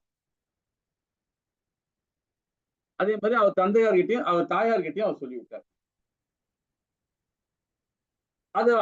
அதுக்காக தான் நான் என்னுடைய பிரம்மச்சாரி விரதமும் நான் ஃபாலோ பண்ணேன் அப்படின்னு பகவான் கிருஷ்ணன் கிட்ட அவர் சொல்றாரு. அப்போ அவர் பகவான் என்ன சொல்றாருன்னா, பழைய தன்மைய பழைய விஷயங்களை அதை வச்சு நீ எப்பயோ சொன்னது, அதாவது உன் தந்தையார்கிட்டயும் தாயார்கிட்டயும் சொன்னதை அதை பிடிமானமா புடிச்சு நீ ஃபாலோ பண்ணிக்க, அது பழைய விஷயம் அது. ஆனா உங்களுடைய அடுத்த தலைமுறை, அதுக்கு அடுத்த தலைமுறை அது வர வர என்ன ஆகும், அதுல மாற்றங்கள் ஏற்படும். அடுத்த செகண்ட் அப்படியே மாற்றம் ஏற்படும். அதுக்கேத்த மாதிரி உங்களுடைய பொசிஷனை மாத்திக்கணும். அதுதான் வளர்ச்சின்னு சொல்றாரு பகவான். அது என்ன வளர்ச்சின்னு சொல்றாருன்னா பௌதிகமான வளர்ச்சின்றார். அந்த பௌதிகமான வளர்ச்சிய ஆன்மீக சம்பந்தப்படுத்தி அதுல நீ கொண்டு வந்தீங்கன்னா இவ்வளவு பிரச்சனையே வந்திருக்காதுன்றார். யாருக்கிட்ட? பீஷ்மர்கிட்ட சொல்றாரு. நீ பழைய விதமான தத்துவத்தை வச்சுக்கிட்டு அதை ஃபாலோ பண்ண பிரச்சனைகள் தான் நிறைய வரும். அதுல இருந்து புதுமை வர என்ன ஆகும்? பழமை மங்க ஆரம்பிக்கும் போது அப்போ அந்த ஸ்தானத்துல இருக்கிற நீ ஒரு சத்திரனா இருந்த, இப்ப பிரம்மச்சாரியா இருக்கிற, ஒரு நாட்டை கண்ட்ரோல் பண்ணிட்டு இருக்கன்னா உனக்கு அந்த திறமை இருந்தது, அதை செய்ய முடியக்கூடிய திறமை இருந்தது. ஆனா அதை விட்டுட்டேன். ஏன்னு கேட்டா பழமைவாதினி. அதுதான் இங்க சொல்றார். அதே நகரவாதிய, அதாவது நாகரிகமாக வரும்போது ஆனா சாஸ்திரங்கள் என்ன சொல்லப்பட்டதோ அந்த தன்மையோட, வேதத்துல என்ன சொல்லப்படுற தன்மையோட நாகரிகமா நீ போயிருந்தேன்னா பிரச்சனையே வந்து சொல்ற அந்த உபதேசம் கொடுக்குறாரு. யார்? பீஷ்மர். அப்போ நாம என்ன நினைக்கிறோம்? நாம வளர்ச்சி அடைஞ்சிட்டோம், இது முன்னாடி இருந்தவங்க எல்லாம் ஜீரோ. அப்ப ஒரு 1000 வருஷத்துக்கு முன்னாடி நாகரிகமே இல்லை அப்பெல்லாம். போய் பாருங்க நம்ம ஊர் கோயில் எல்லாம், கர்நாடகா கோயில், எல்லா கோயிலுமே பாருங்க. அப்பவே மாதாஜிங்க எப்படியோ இருந்துக்கிறாங்க, கதைகள்லாம் வடிச்சு வச்சிருக்காங்க. 1000 2000 வருஷத்துக்கு முன்னாடி அவ்வளவு நாகரிகமா இருந்திருக்காங்க. நம்ம எல்லாம் இருந்திருக்கிறோம். இப்ப என்ன நாகரிகம்? அப்ப அவ்வளவு நாகரிகமா ஒரு லேடிஸ் மாதாஜிக்கெல்லாம் ஒரு செருப்பு போடுவாங்க. நாமெல்லாம் போடவே முடியாது. அந்த மாதிரி செப்பெல்லாம் அந்த காலத்திலே போட்டிருக்காங்க. இது நான் ஒரு இதுல படிச்சேன். நான் ரொம்ப அழகா இருக்கும் அது. சோ அது மாதிரி நிறைய விஷயங்கள் நாகரிகமா இருந்திருக்கு. ஆனா இப்போ ஒரு நாகரிகம் பாருங்க, தப்பு தப்பா பண்றது. ஏன் சொல்ல வரேன்னு பாருன்னா, இவ்வாறாக வாழ்வின் இறுதி உள்ளவரை அவர்கள் கவலைகள் அளிக்கக்கூடிய முடியதாகும். ஆசைகள் என்னும் நூற்றுக்கணக்கான கருவிகளால் பந்தப்படுத்தப்பட்டு காமத்திலும் கோபத்திலும் முழுகி அவர்கள் புலங்கிற்சிக்காக அநியாயமான வழிகள் செல்வத்தை சேகரிக்க அந்த அந்த அந்த அதாவது எப்படி சொல்றது, ரொம்ப நாகரிகமா நம்ம நடந்துக்கிறோம், நாகரிகமா பண்றோம். அப்புறம் ஆடை அலங்காரத்தையும் மேக்கப் போடுறதையும் சரி, நம்மளுடைய கலாச்சாரத்தை விட்டுட்டு நம்ம தேவையில்லாத கலாச்சாரத்துக்கு நம்ம மாறும்போது பாத்தீங்கன்னா அது கண்டிப்பாக ரசோகுணம் தான். நம்ம அணுகுமுறை பாருங்க, இது ரொம்ப அழகா சொல்றாரு பாருங்க ஸ்ரீல பிரபுபாதா.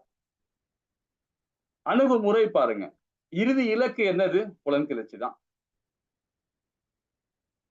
விவசாய நடத்தலாம் நம்ம என்ன பண்றோம்? நாசம் பண்ணிட்டு அது எல்லாத்தையும் வீடு கட்டி எல்லாத்தையும் காட்டுறோம், ஏரிக்குள்ள வீட்டை காட்டுறோம், எல்லாத்தையும் காட்டுறோம். அப்புறம் இயற்கையே நாம இது மாதிரி ஆயிடுச்சு, இந்த மாதிரி பண்ணிட்டாங்களே, அந்த மாதிரி வந்துச்சு, இந்த மாதிரி ஆச்சுன்னு பகவானையும் குத்தம் சொல்றோம், தேவர்களையும் குத்தம் சொல்றோம். மழை வந்துருச்சு, வந்ததுனால வெள்ளம் வந்து போச்சு. இது தப்பு யார் மேல? நம்ம மேலதான், நம்ம சமுதாயத்து மேலதான், இல்லைங்களா? சோ அது மாதிரி அணுகுமுறை இருக்கு பாருங்க. அது இறுதி இலக்கு புலன்கிளர்ச்சி தான். அது காமத்தை தான் கொண்டு போகதான் நான் கொண்டு போய்க்க நம்மள. ஈடுபாடுகள் பாருங்க, ஆசைகள் நூற்றுக்கணக்கான கருகளை பந்தப்பட்டோம். அது அநியாய வழிமான செல்வத்தை சேகரிக்கின்றன. இது எல்லாமே அசுரத்தன்மை தான். இது இன்னும் விளக்கமா சொல்ல போன்னு வச்சுங்களேன், இப்ப நம்ம பிள்ளைகளை கொண்டு போய் ஒரு வேத பாடசாலை சேர்க்கிறோமோ சேர்க்கலையோ, அது சேர்க்காம விட்டோம்னு வச்சுங்களேன், ஒரு கான்வென்ட்ல போய் சேர்க்கிறோம். அந்த கான்வென்ட்ல ₹1,00,000 கட்டி பணம் கட்டி பிரைமரி ஸ்கூல்ல சேர்க்கும் போது ₹1,00,000 ₹2,00,000 பணம் கட்டி நம்ம பிள்ளைகளை சேர்க்கிறோம். சேர்த்த உடனே அந்த குழந்தைகளை ஏதோ ஒரு நல்ல வழிகளை வரணும் அப்படின்னு சொல்லிட்டு பணத்தை கூட்டி நம்ம செலவு பண்ணி பண்றோம். அதுக்கு எதுக்கு படிக்க வைக்கிறோம்? அதுங்களுக்கு வேதத்தை, அது இந்த ஞானத்தை கொடுக்கறதுக்காக. நல்லா வரணும், பின்னாடி நல்லா இருக்கணும், நல்லா வாழணும் அப்படின்னு நினைக்கிறோம். அது பௌதீகம், வாழ்வாதாரம் அது. இதனால என்ன ஆகுது பாருங்களேன், அது ரொம்ப அழகா கொடுக்குறாரு பாருங்க. மேலும் மேலும் பதவி ஆசை. அந்த குழந்தை டாக்டர் ஆயிடுச்சுன்னு வச்சுங்களேன், விட மாட்டாங்க. அந்த குழந்தைய என்ன பண்ணும்? அடுத்த ஸ்டெப் என்ன பண்ணலாம், அடுத்த ஸ்டெப் என்ன பண்ணலாம், அடுத்த ஸ்டெப் என்ன பண்ணலாம், பணம் சம்பாதிக்க தான் போயிட்டே இருக்கும். அதுக்கப்புறம் அதுல இருந்து விருது வாங்கலாமா, ஏதாவது மெடல் கிடைக்குமா, ஏதாவது பண்ணலாமா, அது பண்ணலாமா, இது பண்ணலாமா, அப்படி இப்படி போயிட்டே இருப்பாங்க. இந்த மேலும் மேலும் மேலும் சொல்றதே பாத்தீங்கன்னா ரசோகுணம் தான். நமக்கு இது போதும்னு நினைச்சிட்டாவே போதும். அதே சமுதாயத்தை தொண்டு செய்யற மாதிரி அந்த தன்மை, அந்த பதவியை சமுதாயத்துக்கு தொண்டு செய்யற மாதிரின்னா அந்த மேலும் மேலும் வராது, போதும் போதும்னு வரும். நம்ம படிச்ச படிப்புக்கு கரெக்டான வேலை செய்யறோம், சமுதாயத்துக்கும் தொண்டு செய்யறோம், அந்த பக்குவத்துல வந்துடும். அப்ப அந்த ரசோகுணம் நமக்கு வரவே வராது. இப்ப பதவி உயர்வு வரும், பதவி உயர்வு கிடைச்ச உடனே அந்த பதவி கிடைச்ச உடனே நம்ம என்ன பண்ணணும் பாருங்க, ஆட்டோமேட்டிக்கா அந்த கர்வம் வந்துடும். அந்த கர்வம் வரக்கூடாது. பதவி வந்தாலும் சரி அமைதியா இருந்து நாம் அதை நல்வழியில கொண்டு போகணும் சமுதாயத்துக்கு. இன்னைக்கு ஒருத்தர் இருக்கார் கர்ம யோகியா செயல்பட்டிருக்கார், ஒரு உயர் பதவியில இருக்கிறார் இன்னைக்கு. நம்ம அது பேரெல்லாம் சொல்லக்கூடாது, இருந்தாலும் நீங்களே புரிஞ்சுப்பீங்க. இப்ப ஏன்னா பாத்தீங்கன்னா அவர் பகவத்கீதை மேல பிராமிஸ் பண்ணிட்டு அவர் நாட்டுக்காக நின்று இருக்காரு. இப்போ அவர் கர்ம யோகி. சோ எதுக்கு சொல்ல வரேன்னா, நம்ம ஒரு உயர் பதவி கிடைச்சா கூட அந்த அகங்காரம் இருக்கக்கூடாது, அந்த கர்வம் இருக்கக்கூடாது. பதவி உயர வந்த உடனே ஒரு மெடல் கொடுக்குறாங்கன்னு வச்சுங்களேன், அந்த மெடல் கிடைக்கும் போது நம்ம ஒரு அப்படியே ஒரு ஹாப்பினஸ் ஆகும். நம்ம கண்டிப்பா எல்லாருக்கும் உண்டு தானே, ஒரு விருது கிடைக்குன்னா கண்டிப்பா நம்ம செஞ்ச உழைப்பினால நம்ம விருது கிடைக்குது. அதே ஆன்மீகத்துல இப்ப இருக்கவன் பாருங்களேன், இப்ப அது மாதிரி நிறைய பேர் விருது வாங்கியிருக்கிறாங்க. நெத்தியில திருநூறு வச்சுக்கிட்டோ விருது வாங்கியிருக்காங்க. அவங்க அடக்கமா இருப்பாங்க. தன்னுடைய அப்பாவை பத்தி பேசுவாங்க, அம்மாவை பத்தி பேசுவாங்க, நம்ம நாட்டை பத்தி பேசுவாங்க, நம்ம சமுதாயத்தை பத்தி பேசுவாங்க. ஏன்னா அது வேதம் படிச்சு அந்த இதுல போறவங்க. வேதம் படிக்காம பௌதிகத்தன்மையோட வெறும் கான்வென்ட்லயே படிச்சுட்டு போறவங்க அந்த பணத்துக்குரியல் தான் இருப்பாங்க. திரைப்படங்கள் அப்படிதான். திரைப்படங்கள்ல பாருங்க, நிறைய படங்கள்ல பாருங்க தப்பு தப்பான காட்சிகள்லாம் கொடுப்பாங்க. அந்த உல்லாச பயணம் அதோட மோசம். நிறைய பேர் சிம்லாக்கு போனோம், ஊட்டிக்கு போனோம், சுவிட்சர்லாந்து போனோம், ஃபாரின் போனோம், நிறைய பேர் போறாங்க. தப்பு இல்லை, ஒரு தப்பு இல்லை. அது போறாங்க. அதுவே பகவானோட உணர்வோட போனாங்கன்னா அது ஆன்மீகம் ஆயிடும். அப்ப பகவானோட உணர்வு போனா எங்க போவாங்க? பிருந்தாவனம் போவாங்க, ஹரிதுவார் போவாங்க, ஒரு புண்ணிய ஸ்தலத்துக்கு காசிக்கு போவாங்க, எவரெஸ்டுக்கு போவாங்க. சோ இந்த மாதிரி இடத்துக்கு தான் போக ஆரம்பிப்பாங்க. இப்ப நம்ம பௌதிக தன்மையோட போக ஆரம்பிச்சோம்னா நம்மள ரசோகுணம் தான் கொண்டு போய் விடும். ஆட்டோமேட்டிக்கா வந்துடும். சொத்து சேர்ப்பதுலயும் அதே மாதிரிதான். ஒரு வீடு வாங்கினா பத்தாது, 4 வீடு வாங்கணும், இன்னும் 4 வீடு வாங்கணும், அப்படியே ஆசைப்பட்டுக்கிட்டே இருப்பாங்க. சோ அதுவும் அசுர குணம் தான், சொத்து சேர்க்கறதுலயும் சரி. அப்ப பகவானை எப்படி நாம பக்தி கொண்டாட முடியும் இல்லைங்களா? பகவானை கொண்டாட முடியுமா? கொண்டாடவே முடியாது. அவருக்கு தொண்டு செய்ய முடியுமா? முடியவே முடியாது. அந்த இலக்கு ஓடிக்கிட்டே இருப்போம். நாம அந்த இலக்கு தேடி ஓடிக்கிட்டே இருப்போம். மரணம் தவிர்க்க முடியாதது, ஆனா அனைத்தையும் எடுத்துவிடும். எல்லாத்தையும் பாருங்க, பதவி கிடைச்சிச்சு, விருது கிடைச்சிச்சு, நிறைய உல்லாசம், அங்க எங்க எல்லாம் சொத்துலாம் சேர்த்து வச்சோம். மரணம் வந்த பிறகு நான் எல்லாம் போயிடுச்சு, எல்லாம் போயிடுச்சு. உடல் தான் கிடக்கும் கீழே. ஆனா ஆத்மா ஒண்ணும் இல்லாம கையை விரிச்சுக்கிட்டு அடுத்த பிறவி நாயோ பூனையோ பெருச்சாலியோ ஏதோ ஒண்ணு உருவத்தை கிடைக்கும். இந்த மாதிரி அசுர குணத்துல இருந்தா அனிமல் தான். ஹரே கிருஷ்ணா. 12, 13, 14, 15 ரொம்ப அழகா சொல்லப்படுறாங்க இந்த அத்தியாயம். இந்த ஸ்லோகம் ரொம்ப நல்லா இருக்கும். ஹரே கிருஷ்ணா மாதாஜி. 13, 14, 15. நான் படிக்கவே இல்லை. இன்னொரு மாதாஜி படிப்பாங்க இருக்காங்களா? ட்ரை பண்ணுங்க. யாராவது படிக்கிறாங்க மாதாஜி படிக்கலாம். ஹரே கிருஷ்ணா பிரபுஜி, படிக்கிறேங்க ஹரே பிரபுஜி. கிருஷ்ணா. ஹரே கிருஷ்ணா மாதாஜி.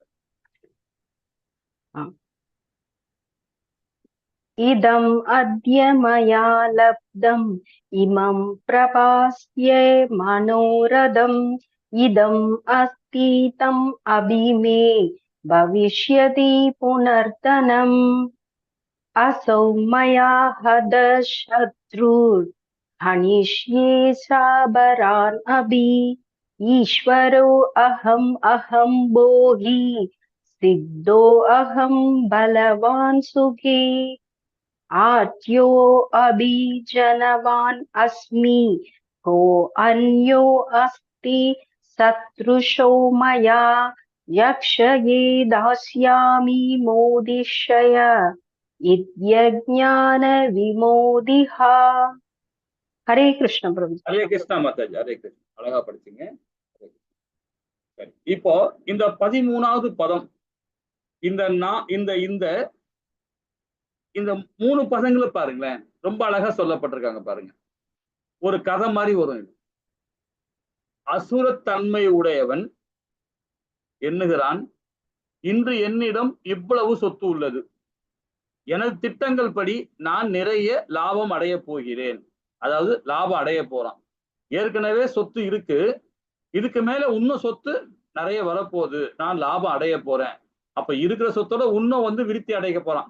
அப்ப என்ன பண்றான் பாருங்க, தற்பொழுது இவ்வளவு என்னுடையதாக இருக்கிறது, எதிர்காலத்தில் இது மேலும் மேலும் பெருகும். அவன் என்னுடைய எதிரி, அவனை நான் கொன்று விட்டேன். என்னுடைய மற்ற எதிரிகளும் கொல்லப்படுவார். நானே எல்லாவற்றின் இறைவன், நானே அனுபவிப்பாளன், நானே பக்குவமானவன், பலமுடையவனும் மகிழ்ச்சியுடன் ஆவனேன் என்றான். செல்வாக்கு மிக்க உறவினர்களே சூழப்பட்ட மிகப்பெரிய செல்வந்தன் நானே. என்னை போன்ற சக்தி உடையவனும் மகிழ்ச்சியுடன் வேறு யாருமே இல்லை. நான் யாகங்கள் செய்வேன், தானங்கள் கொடுப்பேன், இவ்வாறு இன்பமாக இருப்பேன். இவ்வித அத்தகு மக்கள் அறியாமல் மயக்கப்பட்டுள்ளனர்.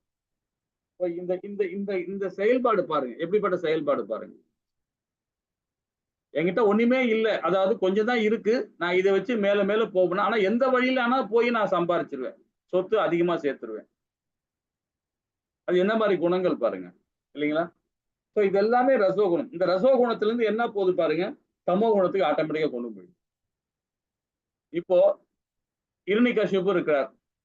இரணிகசிபு ஒரு அசூர குலத்தோடு தான் வரும். ஏன்னா அவருடைய சாபம் அது. அதனால இந்த இடத்துல பகவானுக்கு எதிர்விதையா இருக்கிறார். இரணியும் சரி, இரணிகசிபு, சிசுபாலனும் சரி, இவங்க எல்லாருமே சரி பகவான் கிட்ட சாபம் வாங்கி வந்ததுனால தான் அந்த தன்மையில் இருக்கிறாங்க. அது ஒரு பக்கம் இருந்தாலும் ஆனாலும் நான் என் சொல்பேடி என் புள்ள கேட்கலையே அப்படின்ற ஒரு ஆதங்கம் வரும். நான் சொல்றது அவன் கேட்கவே இல்லையே அப்படின்னு ஒரு ஆதங்கம். என் பேர் அவன் உச்சரிக்கலையே அப்படின்ற ஒரு ஆதங்கம். சோ அந்த தன்மையில அவர் அசுரத்தன்மையா இருக்கிறார். ஆனா அவர் பிரகலாத மகாராஜா பாருங்க, ரொம்ப அழகா என்ன பண்றார், பகவானோட உணர்வோடு அவர் செயல்படுறார். எவ்வளவு பெரிய பிரச்சனை எல்லாம் அவர் தன்னோட தந்தையார் என்னமோ கொடுமைலாம் பண்றார், அந்த கொடுமையெல்லாம் கூட தாங்கிக்கிட்டு அவர் என்ன பண்றாரு பாருங்க. அவரை பத்தி யாராவது சொல்ல முடியுமா?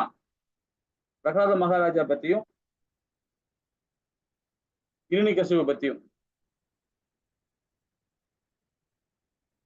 Hiranyakashipu is meant for materialistic person. அப்படித்தானே பிரபுஜி? ஒரு மெட்டீரியலிஸ்டிக் டிசைர் இருக்கிற பர்சன் இரண்யகசிப்புவா சொல்லலாம்.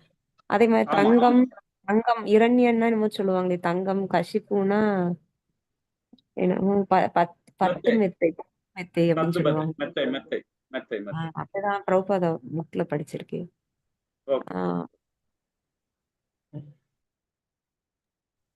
சொல்லுங்க, இன்னும் தெரிஞ்சே சொல்லலாம். அவரு ஸ்டோரி தான் கேட்கிறேன் நான்.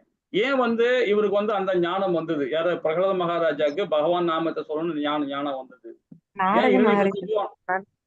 நாரத மகரிஷி சொன்னனால அவருக்கு அந்த ஞானம் பகவான் நாமத்தை உச்சரிக்க ஆரம்பிக்கிறாரு. Okay okay okay. அவர் விஷ்ணு பக்தன் இல்லாதனால பிடிக்க மாட்டேங்குது.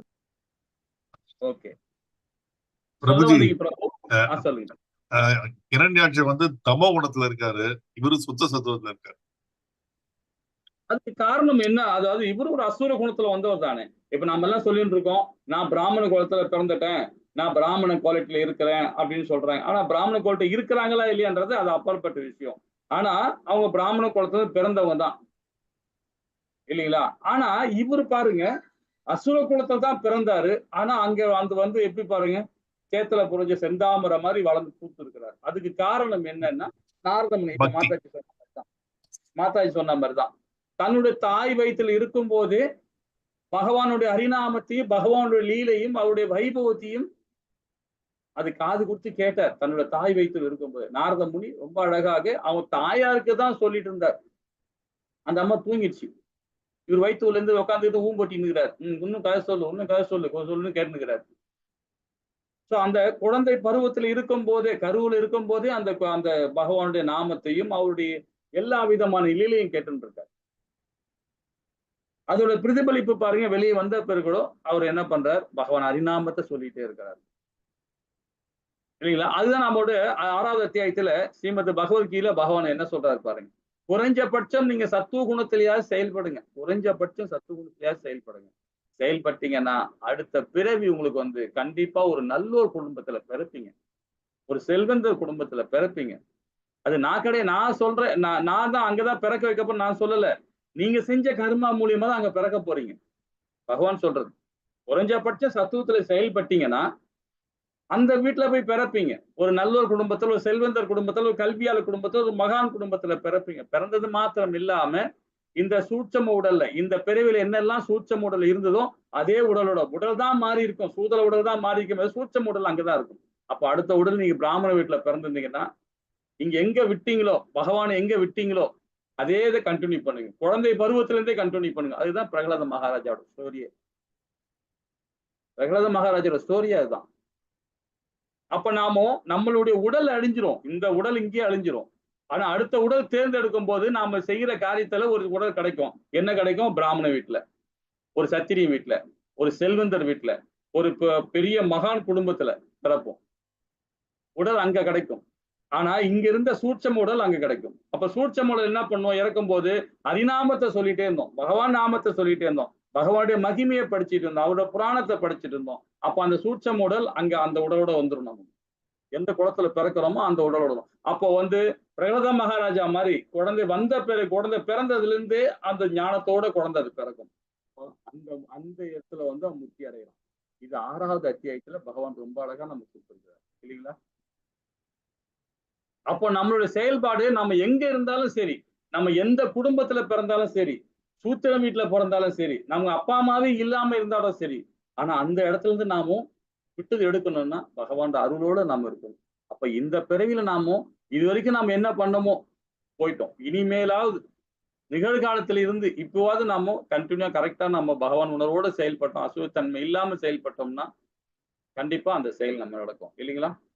இதே இப்ப ராவணன் பாருங்க, ராவனோட செயல்பாடு பாருங்க. சீதா பிராட்டி வீட்டுள்ள இருக்கிறாங்க, காட்டுள்ள வீட்டுள்ள வச்சுட்டு வெளியே போயிருக்கார் பகவான் ராமபிரான் போயிருக்கிறார். லட்சுமணன் காவல் காத்துன்னு இருக்கார். நீ போ, நான் தனியா இருக்கேன், ஒன்னும் பிரச்சனை இல்லை, சீதா பிராட்டி சொன்ன உடனே அவரும் போயிட்டார். இவன் ராவணன் பாருங்க, ஒரு ஒரு ஒரு அந்தரர் வேடம் போட்டுக்கிட்டு, ஒரு ஞானி மாதிரி வேடம் போட்டுக்கிட்டு அந்த அம்மாவை அபகரித்து கூட்டு போறான். சோ அது என்ன மாதிரி செயல்பாடு பாருங்க. இது ஒரு கொடூரத்தன்மை, இது ஒரு அசுரத்தன்மை தானே. அதே மாதிரி பாத்துங்க, அப்பதான் திருமணம் ஆகி வீட்டுக்குள்ளே வராங்க, ஊருக்குள்ளே வராங்க. தேவகி தாயாரும் வாசுதேவரும் 2 பேரும் வராங்க.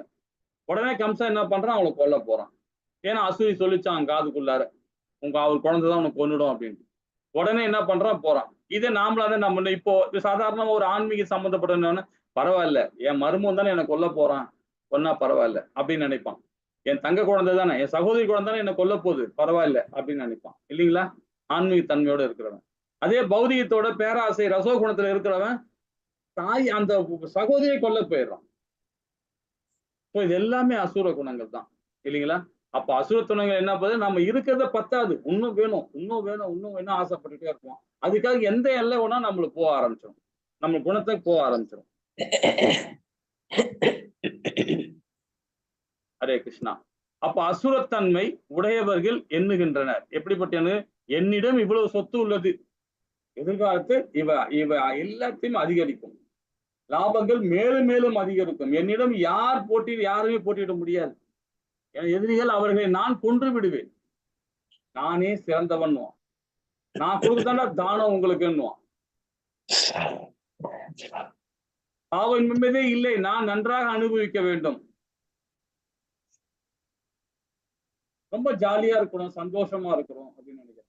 இப்ப நாம கூட பாத்தீங்கன்னா நிறைய விஷயங்கள்ல சந்தோஷமா இருக்கணும் அப்படின்னு நினைக்கிறோம். ஆனா சந்தோஷம் சொல்றதே பாத்தீங்கன்னா அது நிலையானதா? கண்டிப்பா நிலையானது இல்லை. அப்புறம் என்ன நடக்கும் பாருங்க, துன்பம் தான் வரும். சந்தோஷம் இருந்தா கண்டிப்பா அடுத்தது என்ன வரும்? எதிர்மறையானது துன்பம் தான். துன்பத்துக்கு நேர்மாறு சந்தோஷம், மாறி மாறிதான் வரும். அது எங்க? பௌதிகவாதிக்கு.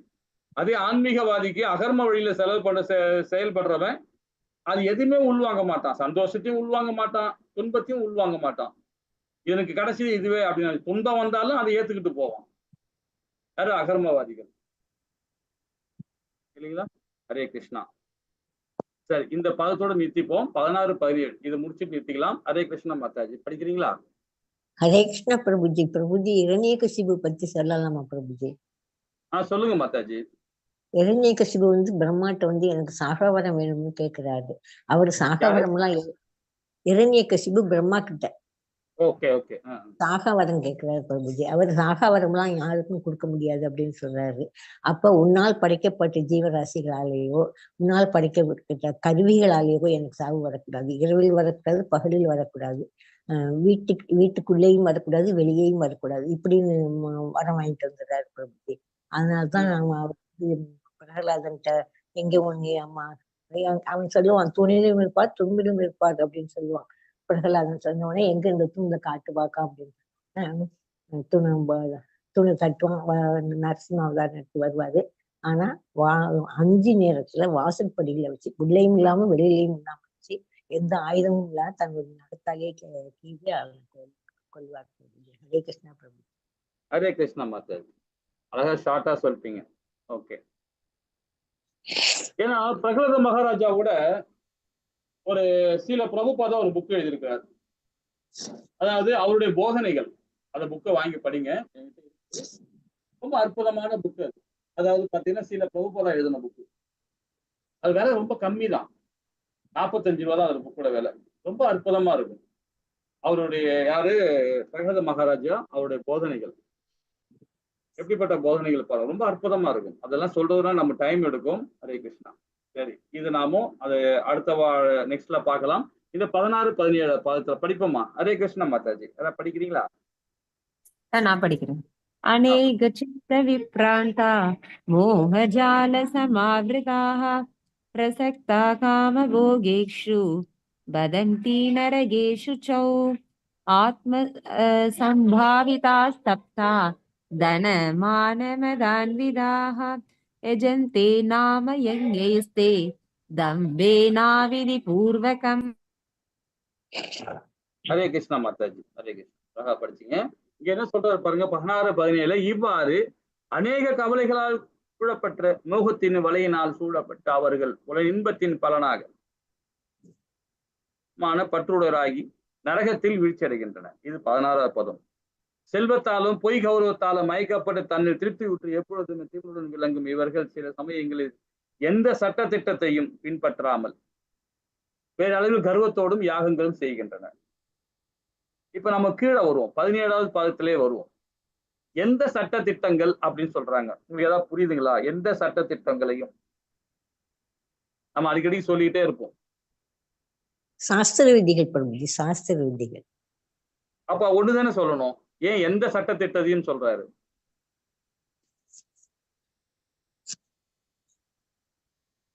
சாஸ்திரம் பாத்தீங்கன்னா அது வேத சட்டம். அதே பௌதிக சட்டம் ஒண்ணு இருக்கு.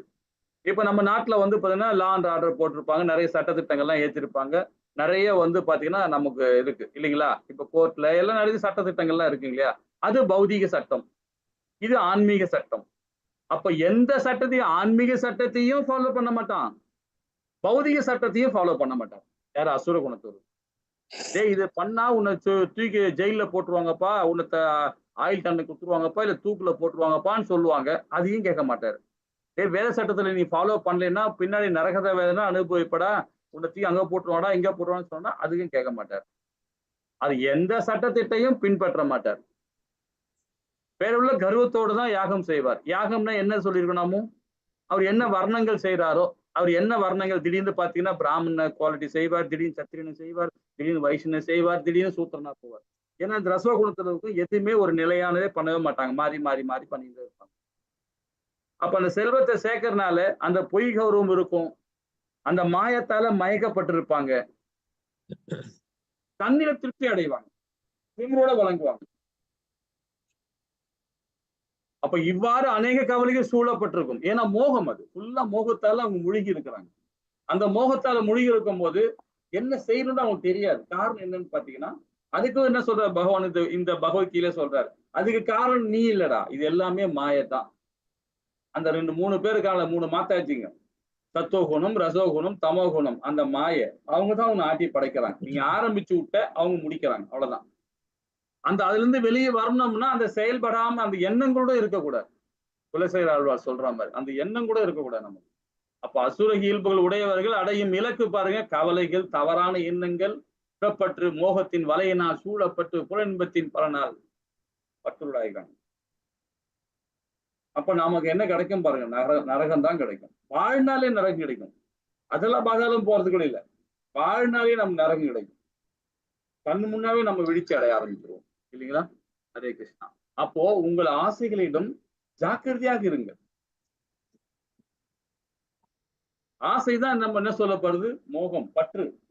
பற்றுன்னு சொல்லலாம், மோகம் சொல்லலாம். மோகம் வந்து அடுத்த ஸ்டேஜ், பற்று வந்து அடுத்த ஸ்டேஜ் மாறுது, கன்வெர்ட் ஆகுது. அப்போ என்ன ஆகும், அந்த மோகத்துல போது இன்னொரு ஆசை. இப்போ துணி கடைக்கு போகும்போது என்ன பண்றோம், இந்த கடையில் துணி கடை கிடைக்கலப்பா, இந்த நம்ம வந்த சேலை கிடைக்கல, நம்ம வந்த ஷர்ட் கிடைக்கல, நம்ம என்ன பண்றோம், அடுத்த கடைக்கு ஓடுறோம், இன்னொரு கடைக்கு போறோம். அந்த கடையிலயும் கிடைக்கல, சரி இன்னொரு கடைக்கு போய் பார்ப்போம். இப்பயே ஓடிட்டே இருப்போம், ஆசை பாசை போயிட்டே இருக்கும். அப்ப என்ன ஆகும் பாருங்க, கோபம் வர ஆரம்பிச்சிடும். மற்றொரு ஆசை, மற்றொரு ஆசை, மற்றொரு ஆசை, மற்றொரு ஆசை. இதுக்கு உதாரணம் இன்னொன்னு சொல்லலாம் பாத்தீங்களா? இப்ப நாம என்ன பண்றோம், பிறக்கிறோம், பிறந்த உடனே நாம ஒரு தவழறோம், நிக்கிறோம், ஓடுறோம், எல்லாம் பண்றோம். ஒரு காலேஜ்ல படிக்கிறோம், நமக்கு நேரம் கிடைக்கல. குழந்தை ஆனபோது சரி ஓகே முடிஞ்சு போச்சு. அடுத்த ஸ்டேஜ் போகும்போது பாத்தீங்கன்னா உடனே ஸ்கூல்ல போய் சேர்த்துருவாங்க, உடனே படிப்போம். அப்புறம் காலேஜ்ல போய் சேர்த்துருவாங்க, அப்பவும் நம்ம நேரம் கிடைக்கல. ஏன்னா காலேஜ் படிக்கிற நிறைய போர்ஷன்லாம் இருக்கும், ஸ்கூல் படிக்கும்போது நிறைய இதெல்லாம் இருக்கும். அதனால நம்ம பௌதிகத்திலே இருந்துருவாங்க. அதுக்கப்புறம் என்ன பண்ணுவாங்க, ஒரு குறிப்பிட்ட வந்த உடனே அவருக்கு கல்யாணம் பண்ணி வச்சிருவாங்க. அவர் கல்யாணம் பண்ண உடனே என்ன பண்ணணும், படிச்ச பிறகு வேலைக்கு சேரணும். வேலை சேர்ந்த உடனே கல்யாணம் பண்ண உடனே குழந்தைகளை பெற்றுப்பாரு. அந்த குழந்தைகளை சீராட்டி வளர்க்கணும். அதை வந்து திருப்பி அந்த குழந்தைகளை வந்து காலேஜில் சேர்க்கணும். அது பண்ண அப்படியே போயிட்டே இருப்பார் அவர். அப்போ அவருக்கு ஒரு முடிவே இல்லாத போயிடும். இது எல்லாமே என்ன பார்த்தீங்கன்னா, சொல்ல போனா இது பௌதிகமான அசுர குணம் தான் சொல்லப்படும். இது பௌதிகமான அசுர குணம் தான். ஆனா பகவான் என்ன சொல்றாரு பாத்தீங்கன்னா, ஆன்மீகத்து மூலியமா சொல்றாரு. என்ன சொல்றாரு பாத்தீங்கன்னா, இந்த குடும்பத்தோட வா, நல்லா படி, நல்ல ஒரு உத்தியோகம் பாரு, நல்லா சம்பாரி, நல்ல குடும்பத்தை கல்யாணம் பண்ணிக்கோ, நல்ல குழந்தை பெத்துக்கோ, நல்லா செய். ஆனா என்னுடைய உணர்வோட செய், எல்லாமே எனக்கு அர்ப்பணம் பண்ணிடுன்றார். அதை நான் பார்த்துக்கிறேன்டா, அந்த பாவத்தை நான் எடுத்துக்கிறேன்டாங்க.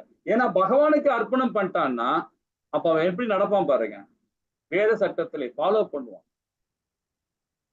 இது எல்லாமே செய்யணும் சொல்றாரு, செய்ய வேணான்னு சொல்லல. எனக்கு ஆஃபர் பண்ணிட்டு, எனக்கு அர்ப்பணம் பண்ணிட்டு, சிம்பிளா சொல்லிடுறாரு. அப்போ அவன் என்ன பண்ணுவான் பாருங்களேன், வேதத்தை ஃபாலோ பண்ண ஆரம்பிச்சிருவான். நல்லது கெட்டது அதாவது நல்ல கெட்டதை புரிஞ்சு அதுக்கேற்ற மாதிரி அவன் வாழ்க்கையை கொண்டு போவான் இல்லைங்களா? அந்த ஆசைகள் இருக்காது, அந்த பேராசைகள் இருக்காது. இன்னும் ஆசைகளை வளர்த்து கொண்டே போக மாட்டான். அப்ப ஜாக்கிரதையா நாம இருக்கணும் இல்லைங்களா? அப்ப நமது சொந்த பந்தத்தின் நம்பிக்கை இருக்கணும், நமது சொந்த பலத்தின் நம்பிக்கை இருக்கணும். நம்ம மேல நம்பிக்கை இல்லை, நம்ம இப்ப என்ன பண்ணுவோம் பாருங்க, தப்பா தான் செஞ்சுட்டு இருக்கோம் இல்லைங்களா? தன்னையே அனைத்துமாக நினைத்துக் கொள்ளுங்கள். ஆட்டோமேட்டிக்கா இந்த இந்த குணங்கள் இருக்கும் போதே பாருங்க, நம்ம ஆட்டோமேட்டிக்கா அந்த ஒரு ஈகோ வந்துடும். ஈகோன்னா எப்படி சொல்லணும்னா, நான் உன்னோட உசந்தவன்டா, நான் தான்டா பெரியவன் அப்படின்னு ஆட்டோமேட்டிக்கா நம்ம வெளியே சொல்ல மாட்டோம். இருந்தாலும் உள்ளுக்குள்ளேயே நமக்கு இருக்கும், உள்ளுக்குள்ளேயே அந்த ஆசை இருக்கும், ரசோகுணம் தான் அந்த ஆசை இருக்கும். அப்போ நம்ம மேல அதிகாரிகள் இருப்பாங்க, நம்மள ஆச்சாரிகள் இருப்பாங்க, நம்ம உயர் அதிகாரிகள் இருக்கிற மேல அவங்க மேலே நம்பிக்கை இருக்காது நமக்கு. ஏன்னா நம்ம அந்த ஸ்தானத்துல நம்ம வந்துட்டோம். நம்ம அவங்களுக்கு ஒரு மரியாதை செலுத்த மாட்டோம், ஒரு நல்ல ஒரு வரவேற்பு கொடுக்க மாட்டோம், சரியா முகம் கொடுத்து பேச மாட்டோம், தான் என்ற அகந்தையோட போயிடுவோம் நம்ம இல்லைங்களா? அப்ப சட்டத்திட்டத்துல மதிக்கும். இப்ப இன்னொன்னு 4ஆம் ஸ்தானத்துல பாருங்க, பேரளவு மத சடங்குகளை யாகங்களை செய்வாங்க, சத்துவ குணத்துல செய்வாங்க. ஆனா ஏன் சத்துவ குணத்தை செஞ்சு ஏன் அவங்க பகவான்கிட்ட போக முடியலன்னு கேட்டீங்கன்னா, அவங்க சொர்க்கம் தான் போவாங்க.